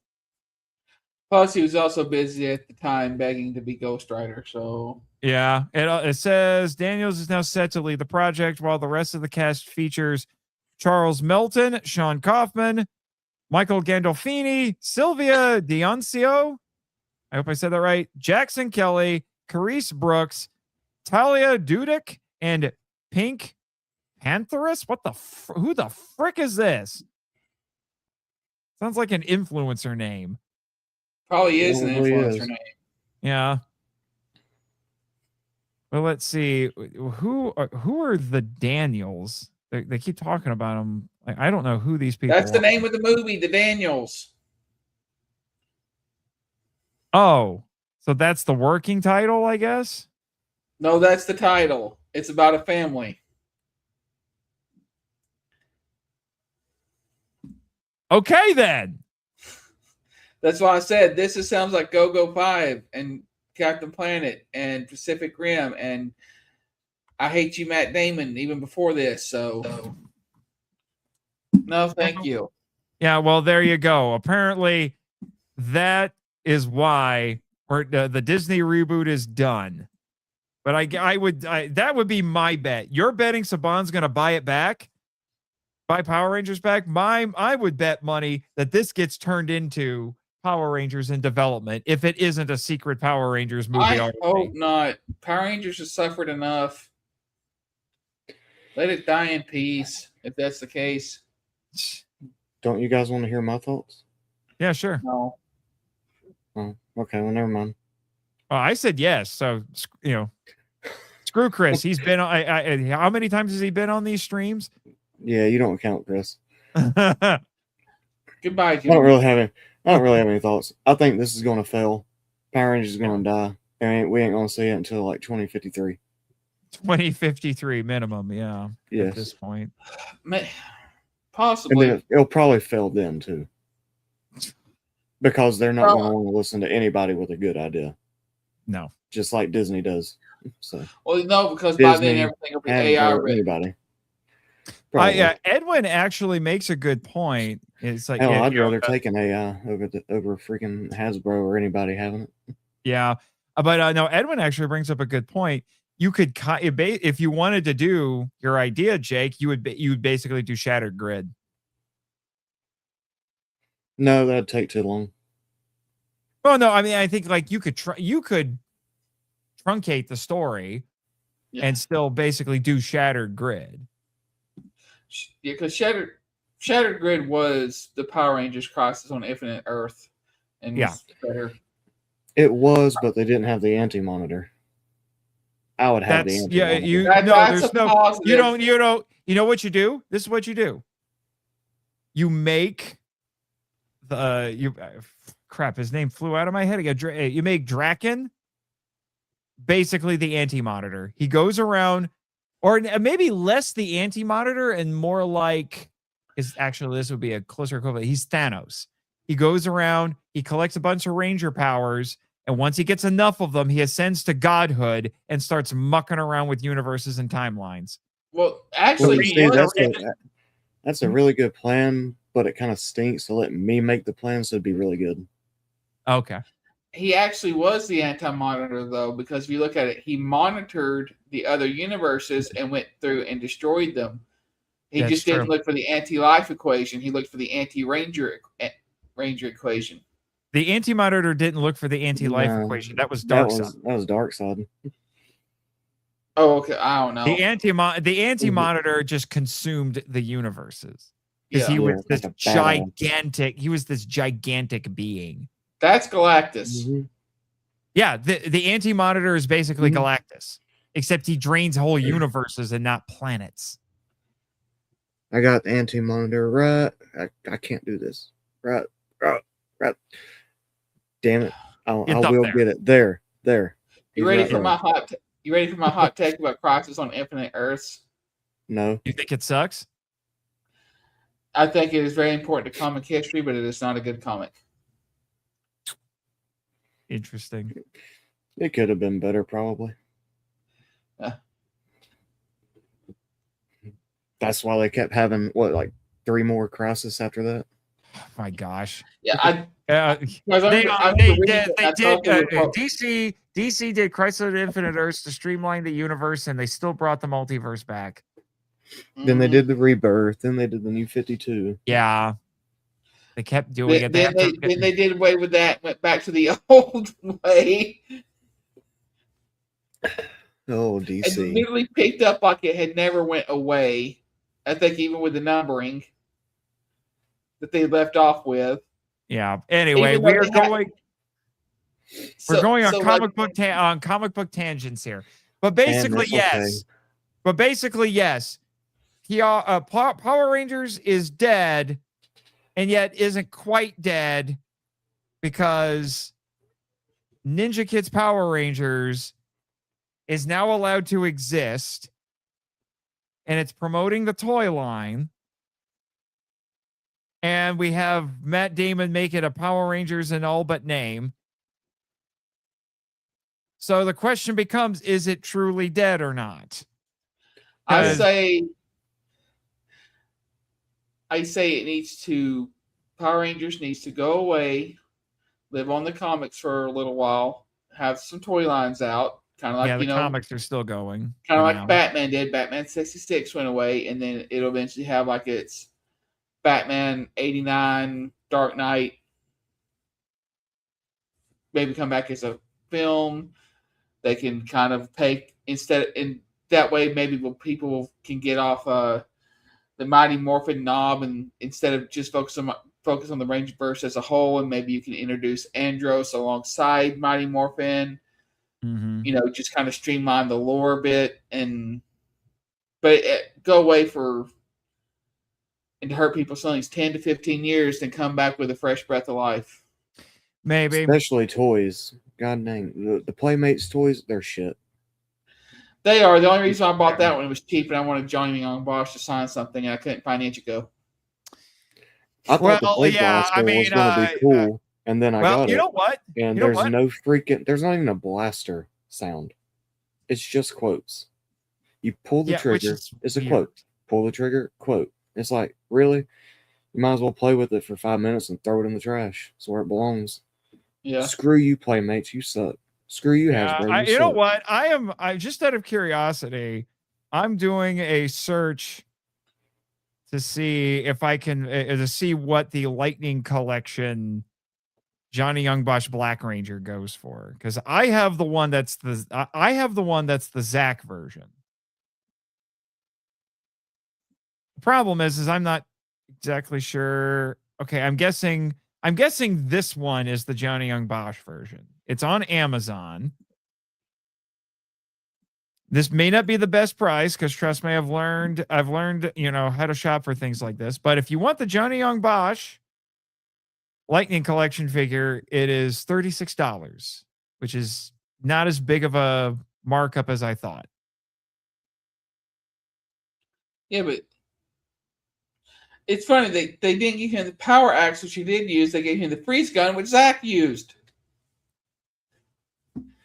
Because Hasbro.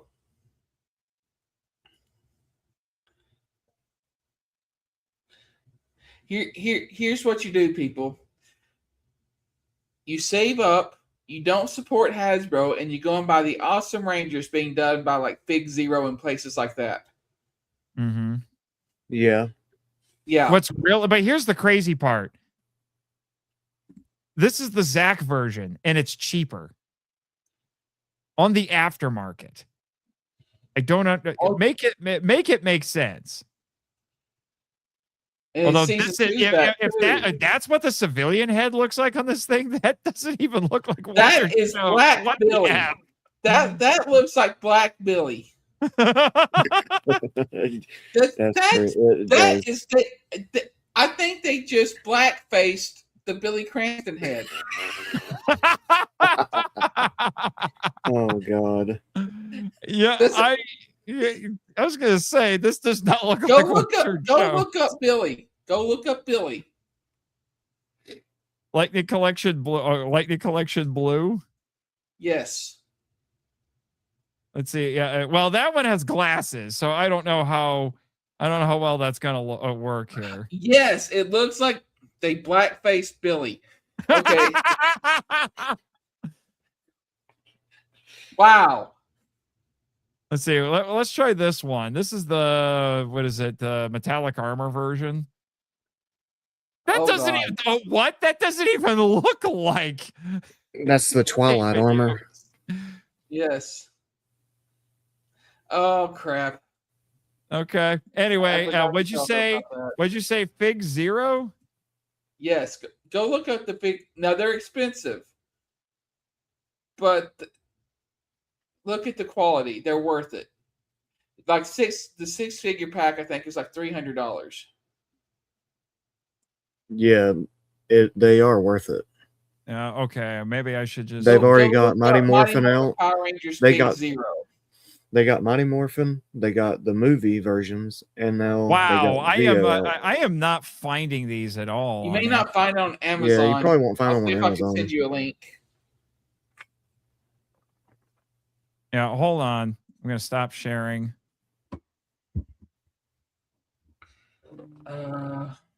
Oh, the Zeo. They're putting out Zeo, They're which about is to do out of Turbo. stock. Zeo is out of stock and was selling for $500. Oh, Well, wait till you 30. see the quality on these things.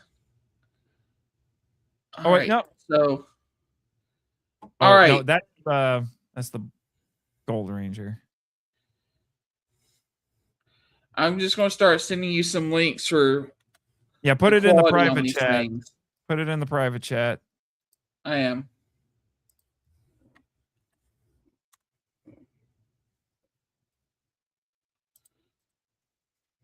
Oh, yes, I've seen this. This is pretty epic. This is from the comics.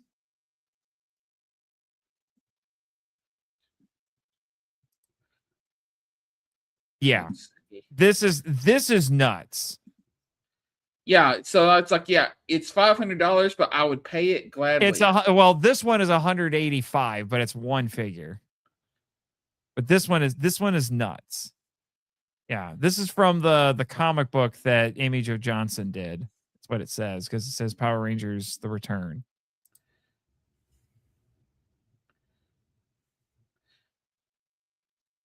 But I'm going to send you, like, they're doing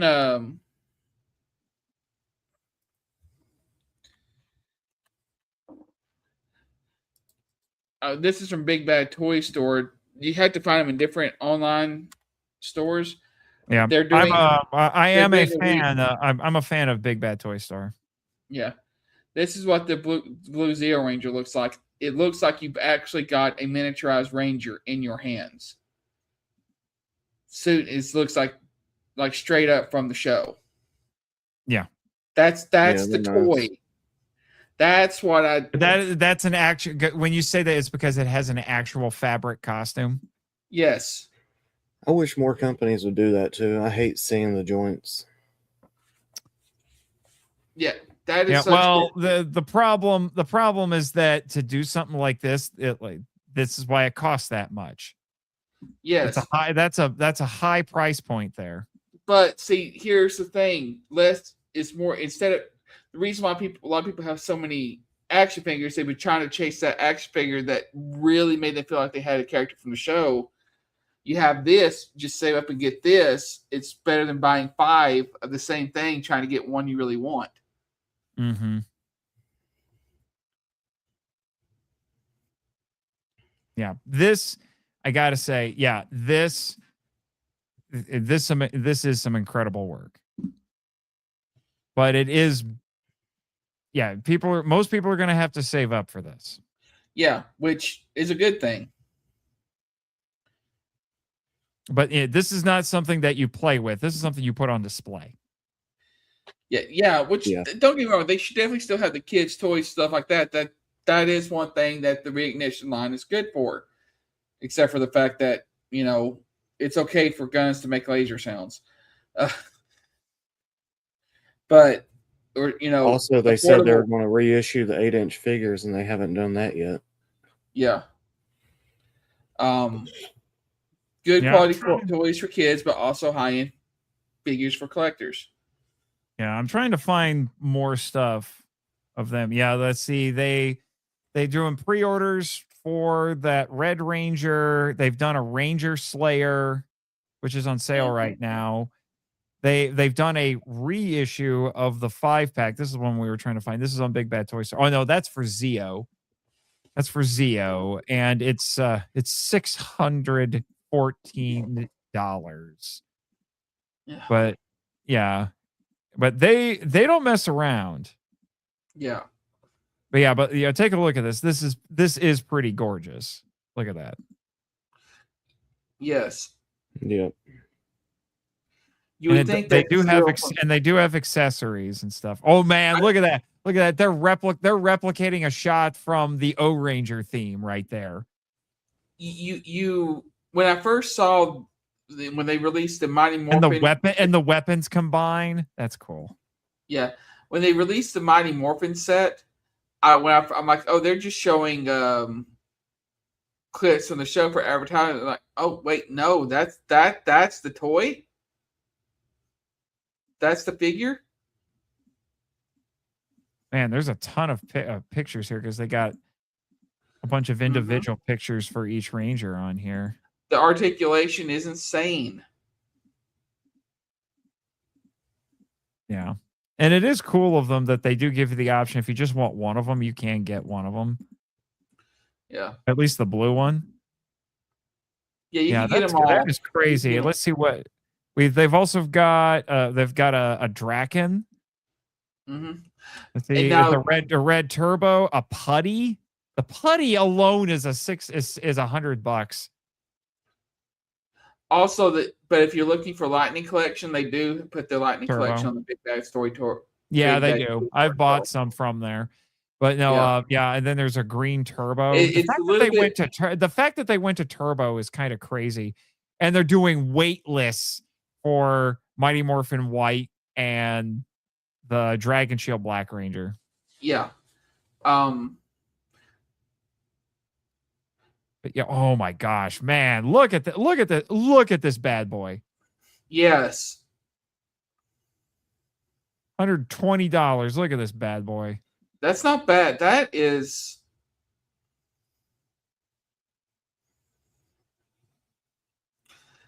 gorgeous. Highly posable. Look at that. That's crazy. Mhm. And Jay's like, well, I know where my money's going next. Yeah, 12, Oh, and that's another reason it's expensive. It's 12 inches tall. These things are huge. Yeah. So, like I said, to me, it's worth it. 34 points of articulation. Mm-hmm. To me, that's worth it.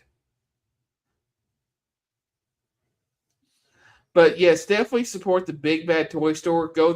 You're going to pay more to get your Lightning collection than you would Amazon, but the thing is, these guys are reputable dealers. You know you're going to get the product in tip-top shape. Whether it's when you deal with like a lot of these online independent stores, you're taking a real gamble when you buy something from them. You'll get your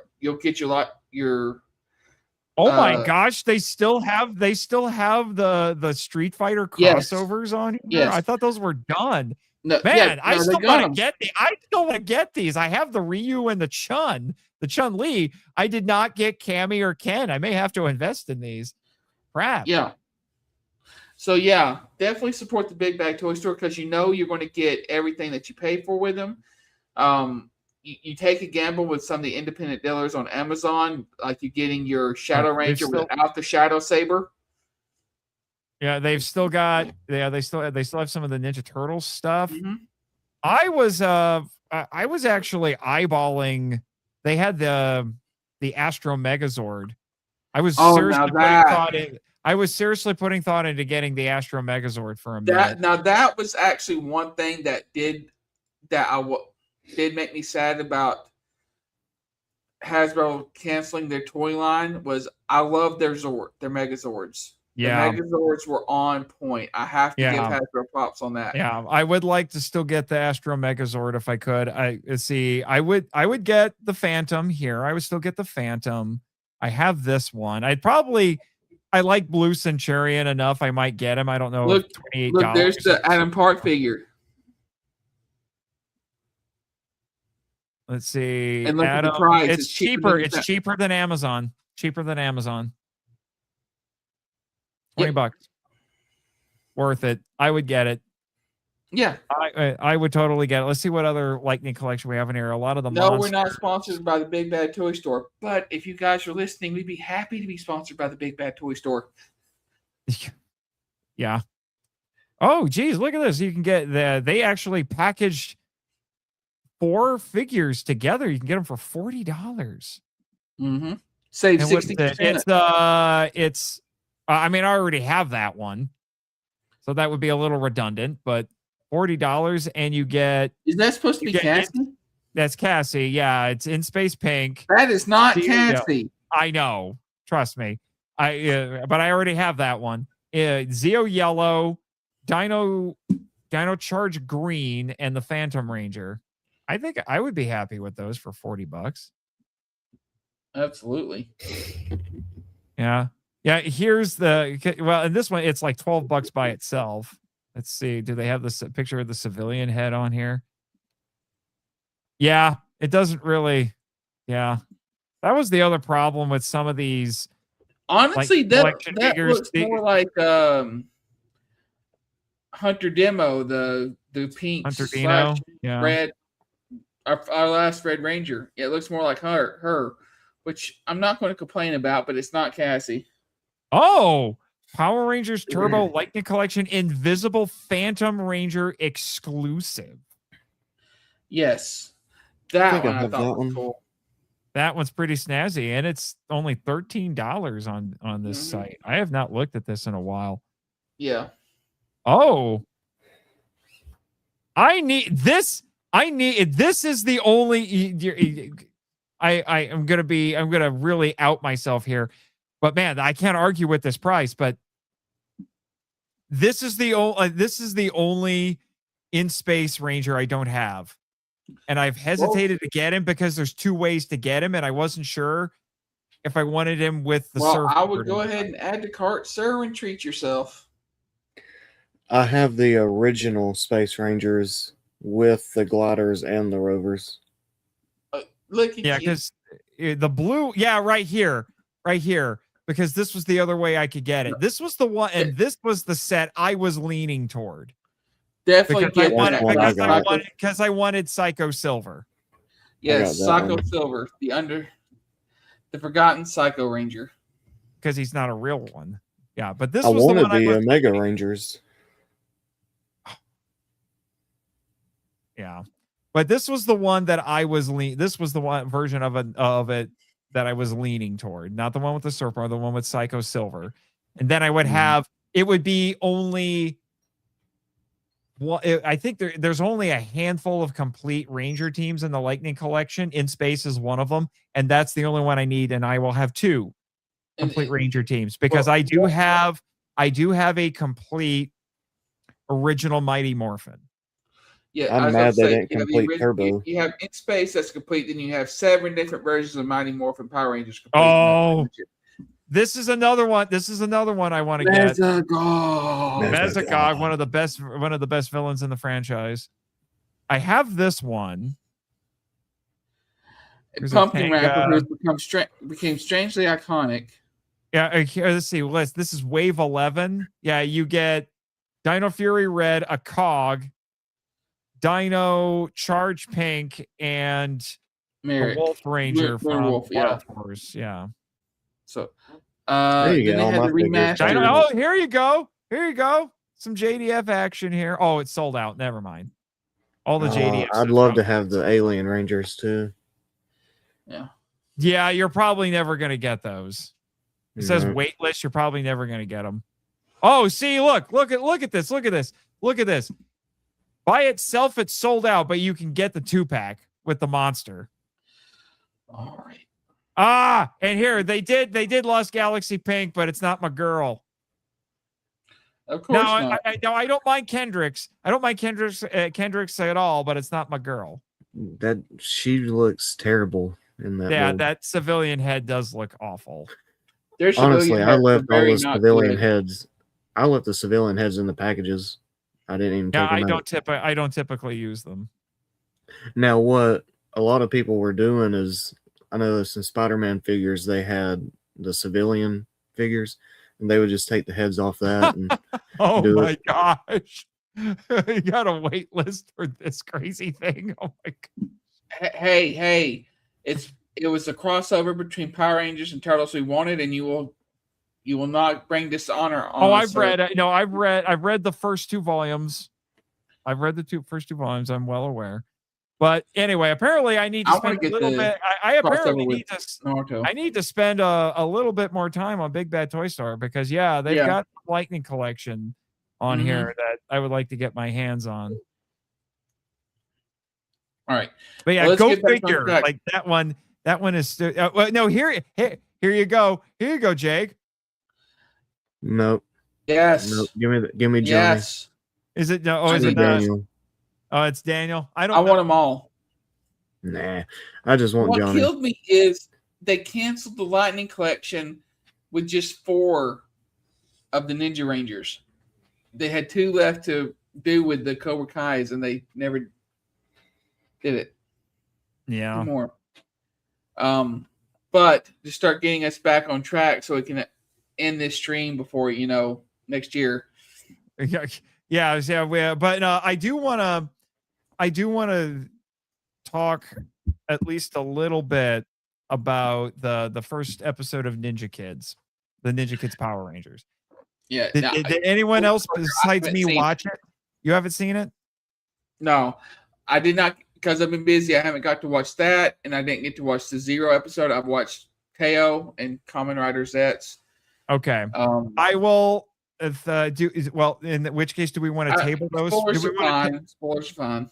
Well, okay. I was gonna say we can table those until next week when everybody has seen it. seen No, them. it'll be okay.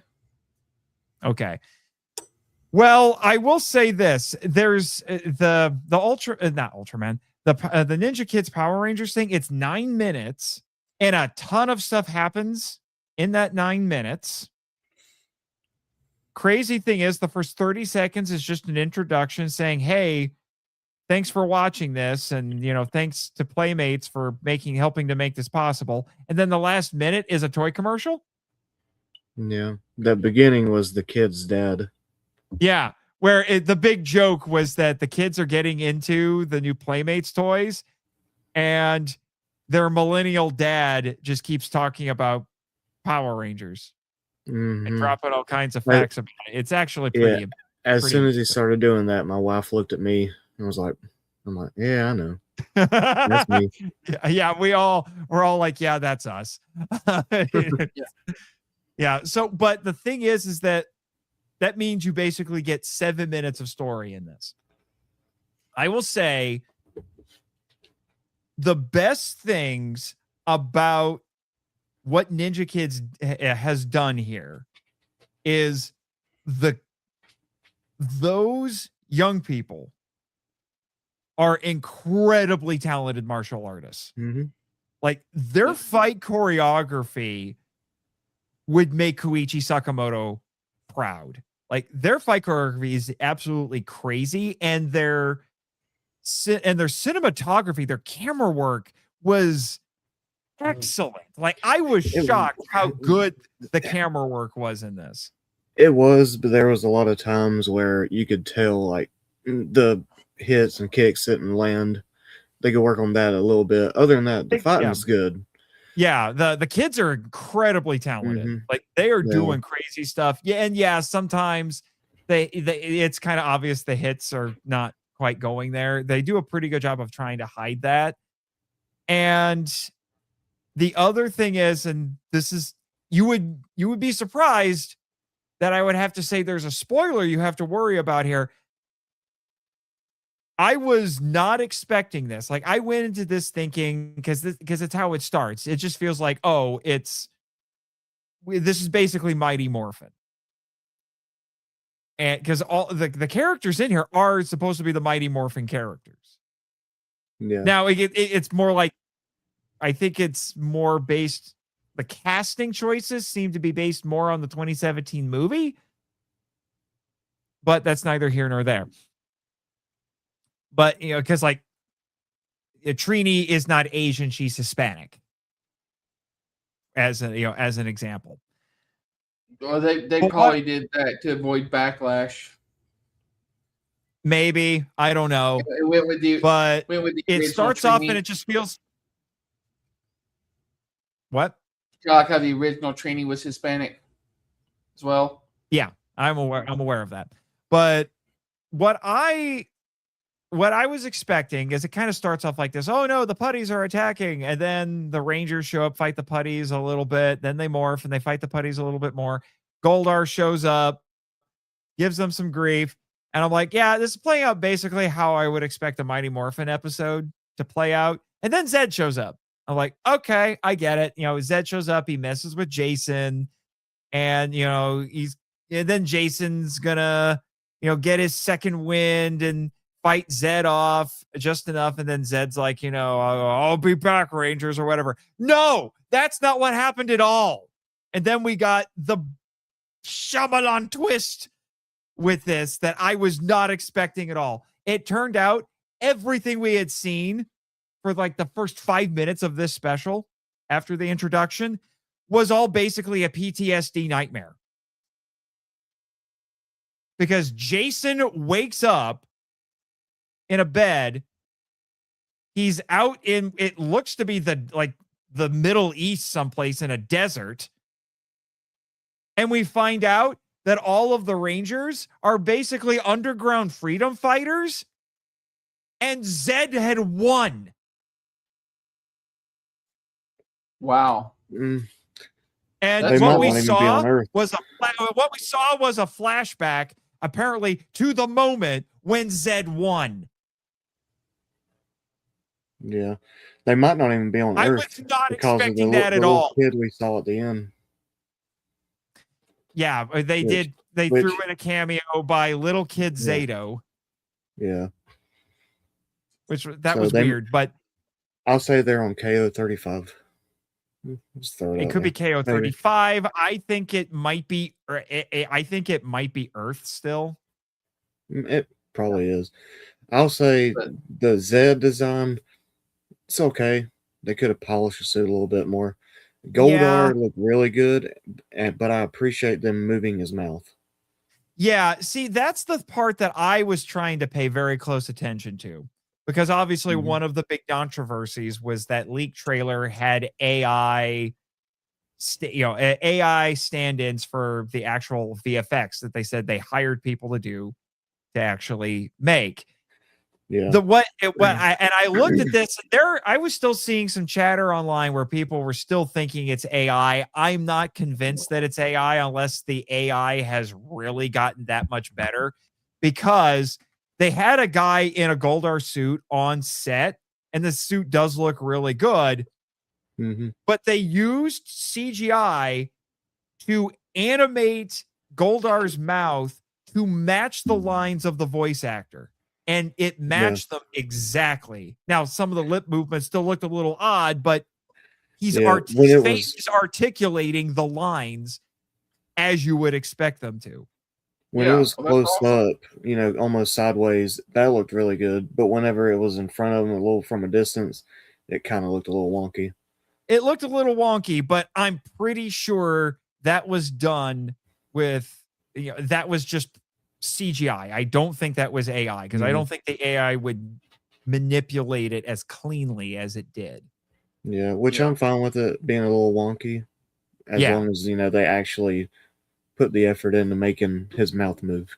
Yeah. Yeah. Which I'm like, they're actually doing something that I don't think I've ever seen any of the tokusatsu shows do, which Hardly is kind any. of crazy to think about. Even if they do Well- move, it's like very minimal. Yeah, and that was done practically. It wasn't done with a computer. Yeah. Yeah, so I don't think they used AI. I think the AI substitutes were, I do believe when they say that. There's still people trying to say it's AI, but I don't think it is.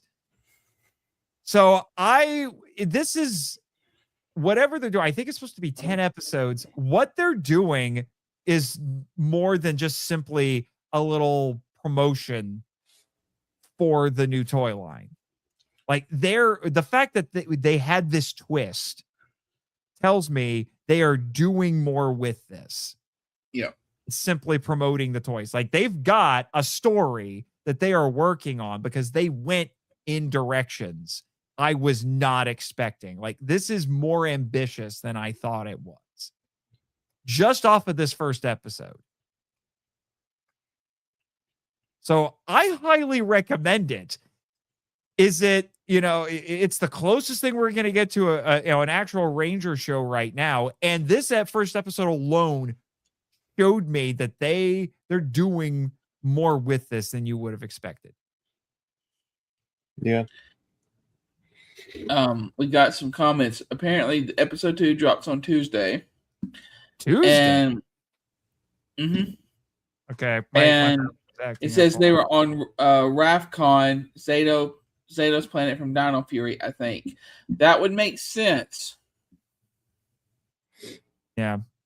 Ninja Kids App 1. Why they invested in Toku J costumes. That's the other thing. The suits are based off of the Toku J designs, which as far as I care, I think Toku J's subtle but brilliant reimagining of Ranger costumes, those need to become the new, if they do any live action adaptations of these, previous Ranger seasons, use the Toku J designs, because he brilliantly figures out how to make them work while keeping 99% of the original design elements. Great camera work and sets. Only throw in that I am not sure it's AI. I am not convinced it's AI. They had to use AI to meet a deadline that they had. but I think it was That's- just placeholders for the trailer. I could be wrong. Yes. Tuesday. Yeah, RAFCon. I may have to do some research into it just to make sure, but I don't think it's AI. If it's Well- AI, that is the best looking AI effects I've ever seen. Well, I 'Cause mean, it since they're fooled short, even me. And if it's fooling me, that's a little scary. well, maybe since it's you debuting on YouTube, maybe we can do something next week where there be short episodes where we watch and react to them. These little We short could. episodes, live. And Yeah. and like I said, I've talked with Michael. Depending on how this whole Ninja Kids thing pans out, we may do some sort of a power trip episode on it. You know, it's if they keep this going, we'll see. Already I sounds will like the admit, best. what? Already sounds like the best Zed we've had since season 2. Yeah, possibly. I will admit, if they decide to go with if they announce that they're going to do another season of this, which would be interesting, I might email them and say, like, guys, you plan on bringing on Rito? Because I voice Rito. If I remember Hey. right, isn't this like continuing from what they've already done? That I don't know. It starts assuming you already know who these characters are and what they're about and what the show's about. So I don't Yeah. know. I may go back and watch their fan film stuff just to see, but I don't imagine. I don't know. Like I said, I'd have to look into it. My daughter's watched all of them. She loves it. Watched all of them. Yeah, Mhm. because what they did before was straight up fan film. Yeah. This is officially sanctioned, Hmm. but it is all the same kids who are now grown up from what they did before. Yeah. All right. The only thing we didn't see is there wasn't Tommy. They had a Tommy in what they did before, but there was no Tommy here. At least if I go off of the thumbnails and stuff, they had Tommy. Tommy wasn't in this. Why, I don't know. Maybe Tommy's the reason why they lost. Ooh. Maybe. Mayhaps. Maybe in this, they won because Zed won because Tommy never turned. It's Draken before he becomes Draken. Mm-hmm. Maybe we could see. Like I said, I'm invested. I want to see where this goes. The fact that they were able to accomplish all of this in basically like 7 minutes is very impressive. And it's clearly they're clearly ambitious. They're doing more with it than what you would normally expect for something that's just supposed to promote a toy line. I like I said, I want to see where it goes. I'm very curious. And at this point, it's the closest thing I have to a new Power Ranger show. Mm-hmm. And it may as well be the new Power Ranger show because it is officially sanctioned. Indeed. So yeah, I highly recommend it. Hopefully, at the end of it, they'll compile everything and make it into a movie. That's what they did with that's what they did with their previous stuff. They made some sort of a Cool. compilation or at least a playlist. I think they did a Yeah. compilation too. So Yeah. yeah, so I recommend it quite a bit. Now, let's end on an even better note here. And it's funny that we're talking about Power Rangers and then going into talking about this because and maybe this is a bit of a hot take, but this gave me Megaforce vibes. Now it's better than Megaforce. Yeah. It's better Way than better. Megaforce, but it's basically doing the same thing that Megaforce wanted to do. I thought it was cool. It was cool. It's Koichi Sakamoto. It's our guy doing his thing. Now, I don't think I'm gonna be honest. I don't think this is, Mr. Sakamoto's best work, but basically, this is our 60th anniversary special. It's funny. So we have Koichi Sakamoto, who we know. I was looking at the credits on this. Like, this is the polar opposite of Teo right now. So we have Sakamoto, who's worked on everything, including Ultraman. And here's our screenwriter. First off, look at this dude. What the heck? And this guy has extensive work kind of look on alike. Ultraman. Look at this. This guy's been working on Ultraman for over a decade. Bunch of stuff. X, Orb, Jeed.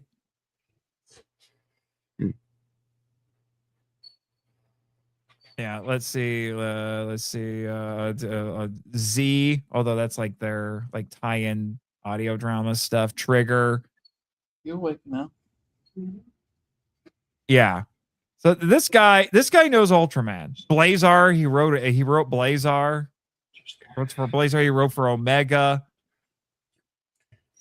He could go help the people writing. He's written a bunch of.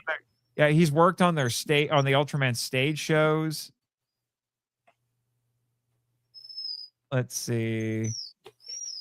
Yeah, he's got some other tokusatsu credits, but he's been primarily working on Ultraman. So this guy, it's the polar opposite. So this guy is right. This guy is writing, and he knows his Ultraman. Basically, the plot for this is really simple. It's really simple. What is it? Gavadon. Remember Gavadon? Chris? What now? You remember Gavadon from the original show? Gabadon?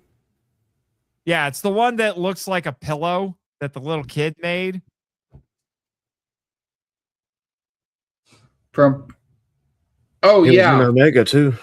Yeah, he was in Omega. They brought him back a few times. So Gavadon, it's a variation of Gavadon because this Gavadon has wings and stuff. Well, the Absolutians figure out that Gavadon gives off radiation that can basically bring images to life, and they want to tap into that. So, what is that? Oh crap, I can't remember. He's been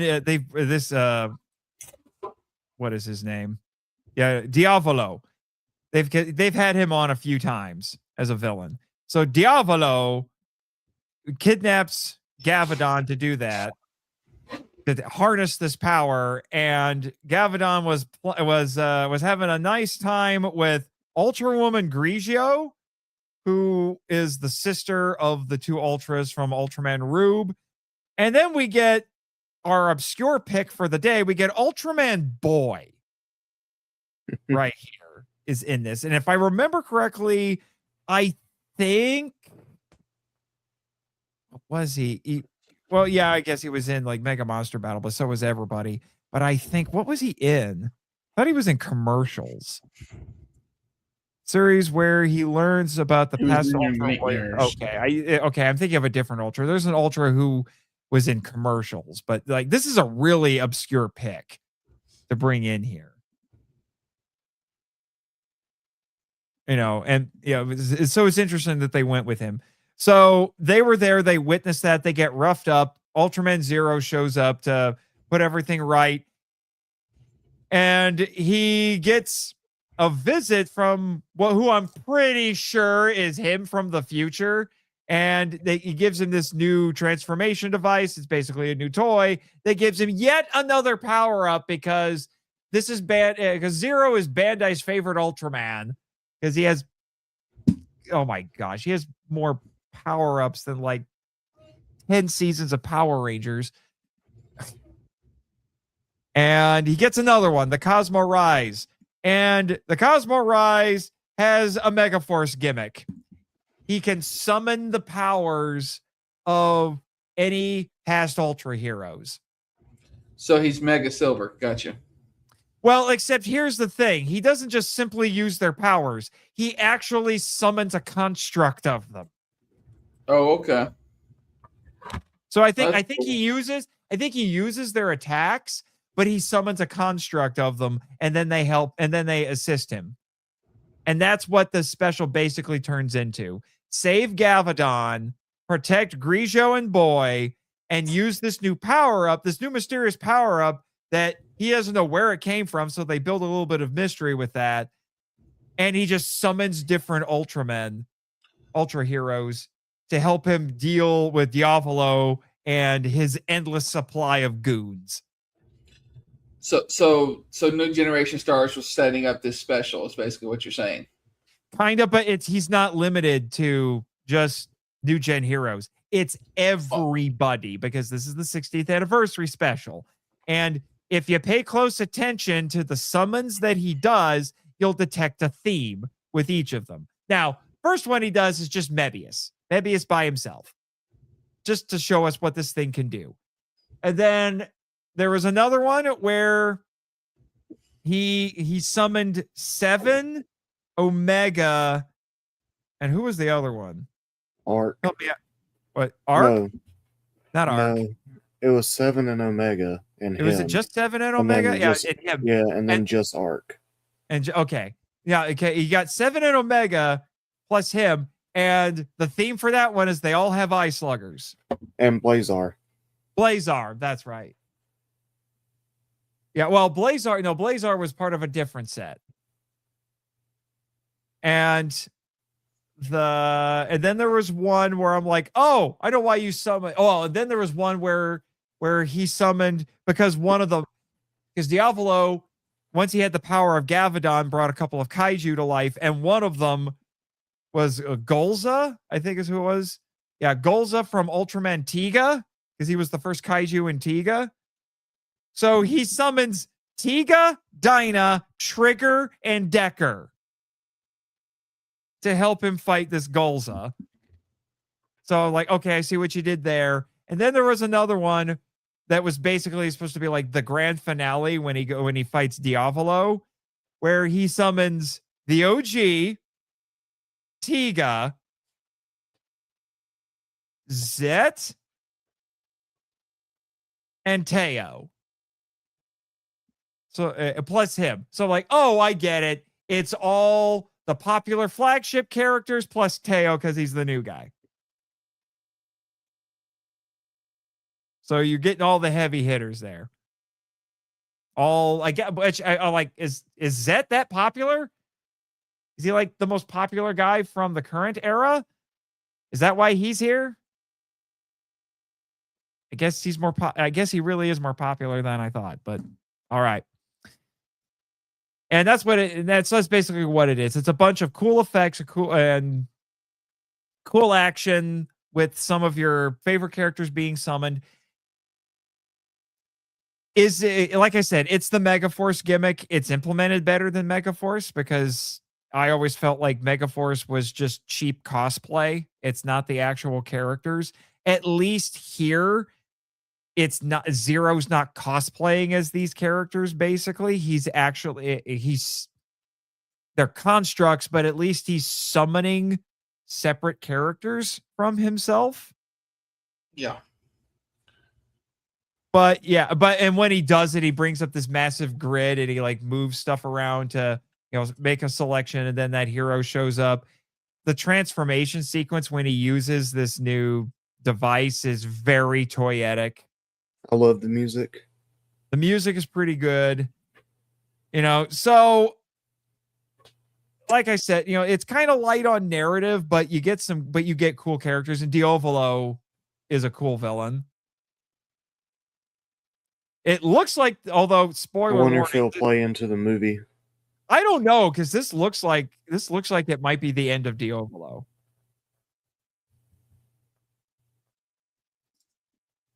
So I don't know. Do they have any screenshots from this thing? No, no, those are trailers. Yeah, those are trailers. We watched the trailers. Yeah. Let's see. Yeah. Yeah, right here. Yeah. Yeah, the Rise Cosmo scanning. That's what it was called when he does it.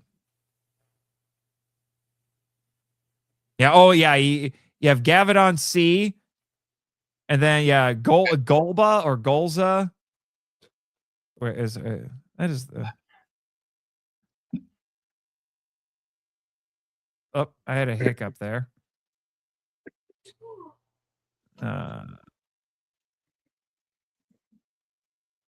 Is this all right?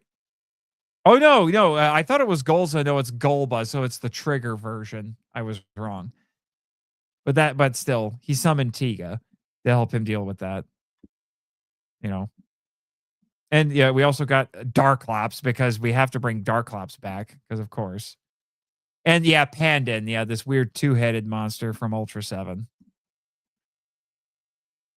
So yeah, it's fun, undeniably fun. It was. I liked it. But I'll have to check it out. About 25 minutes. Yeah. Oh, I do recommend it. Give us your thoughts on this and, yeah, it's only 25 minutes. Oh. Sad. Yeah. Give us your thoughts on it next week when you've seen it. Will do. And hopefully I'll have some news. I got us one step close. Just my Fan Expo exploits that will tie into the show. I was able to meet Johnny Young Bosch, which you saw the signature for. And you told me that he said to get a hold of him on Instagram, so I might get to interview him. Yeah, use the email and then his manager, because Johnny is a very, very busy man, but he will try to get if there's time, he will try to do an interview with us. He did say that. Mm-hmm. And he said that he would love to work with or actually be an official Kamen Rider, like in the show. Yeah, because he just voices one on the game, and it's a fighting game. He would actually like to, kind of like how he's voiced in Ultraman. He's been a Ranger. He would like to, if it on screen, be a Kamen Rider. And there's that. And I found out they weren't advertised, but we have two other Rangers there. Karen Ashley, who played Aisha, she's there selling some great merch. And then also the real Pink Ranger, Catherine Sutherland, is there. Yeah. Now, so I like Kimberly too, guys, but Kat needs more love. And hopefully I'm going to talk to them and see if I can get information so maybe we can talk to them on the show as well. Because they actually, Karen Ashley also, she was involved with the whole Masked Rider thing. And technically, Catherine Sutherland is involved with Metal Heroes. Because she voiced one of the generals in Forever Red. So technically. Yeah. Yeah. And in case anyone is wondering, just to cover all our bases here, this is the game. She voiced Tesla, I believe. Yeah, this is the game. Yes. Yeah. Now I thought, I thought it had a subtitle, but no, it's just Kamen Rider Dragon Knight, and it was on the Wii and the DS, and he voiced the main character.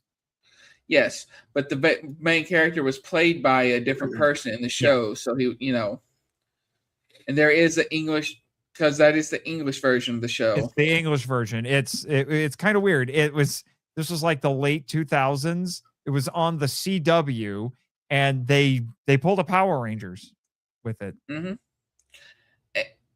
And also, Kamen Rider Dragon Knight has a connection to Guyver, specifically the Guyver 2 Dark Hero that's about to be released.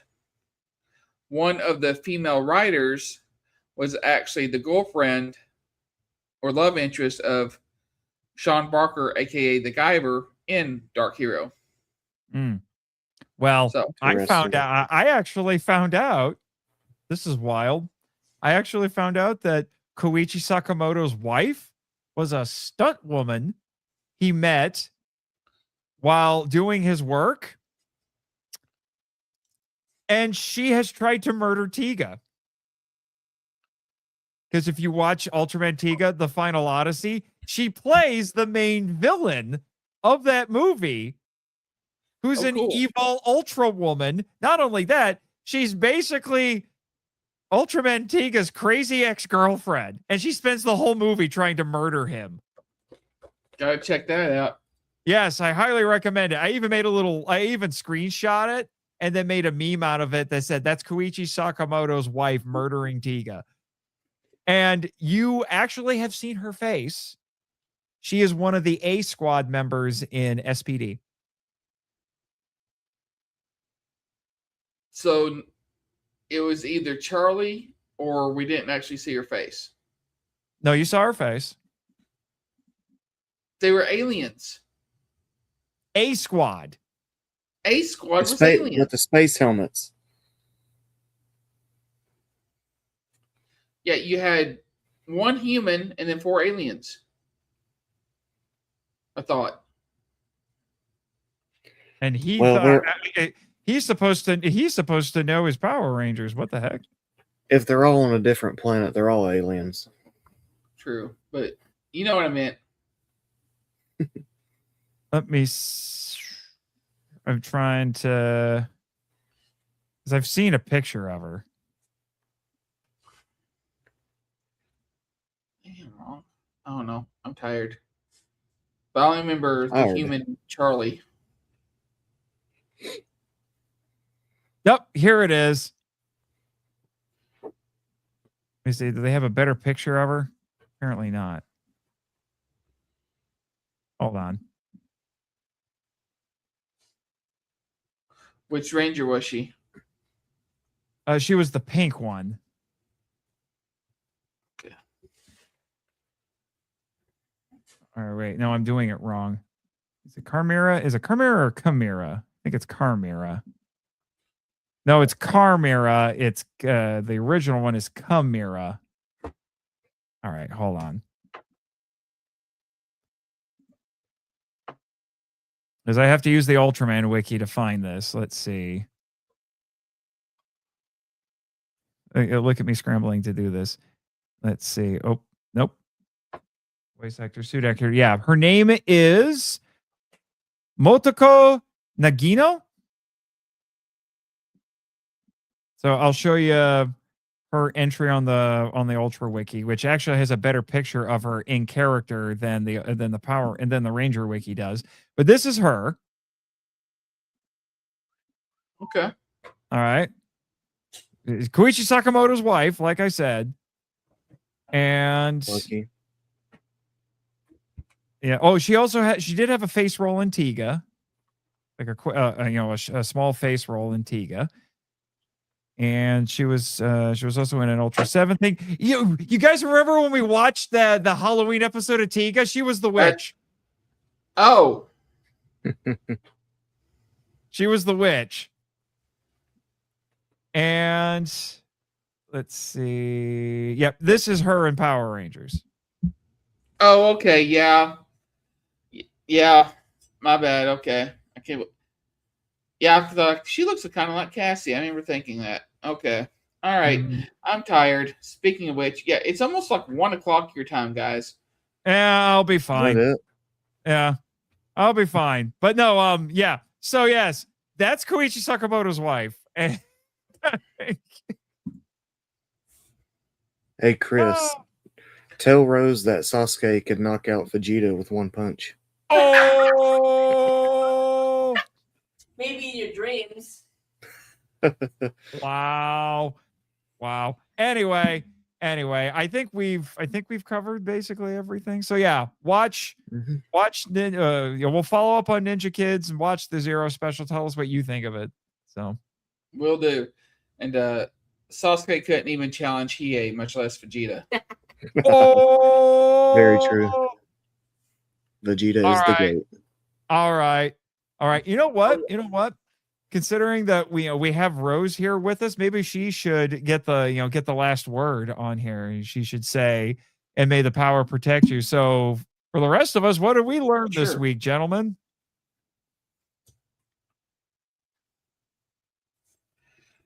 Feel the power of the sword of darkness.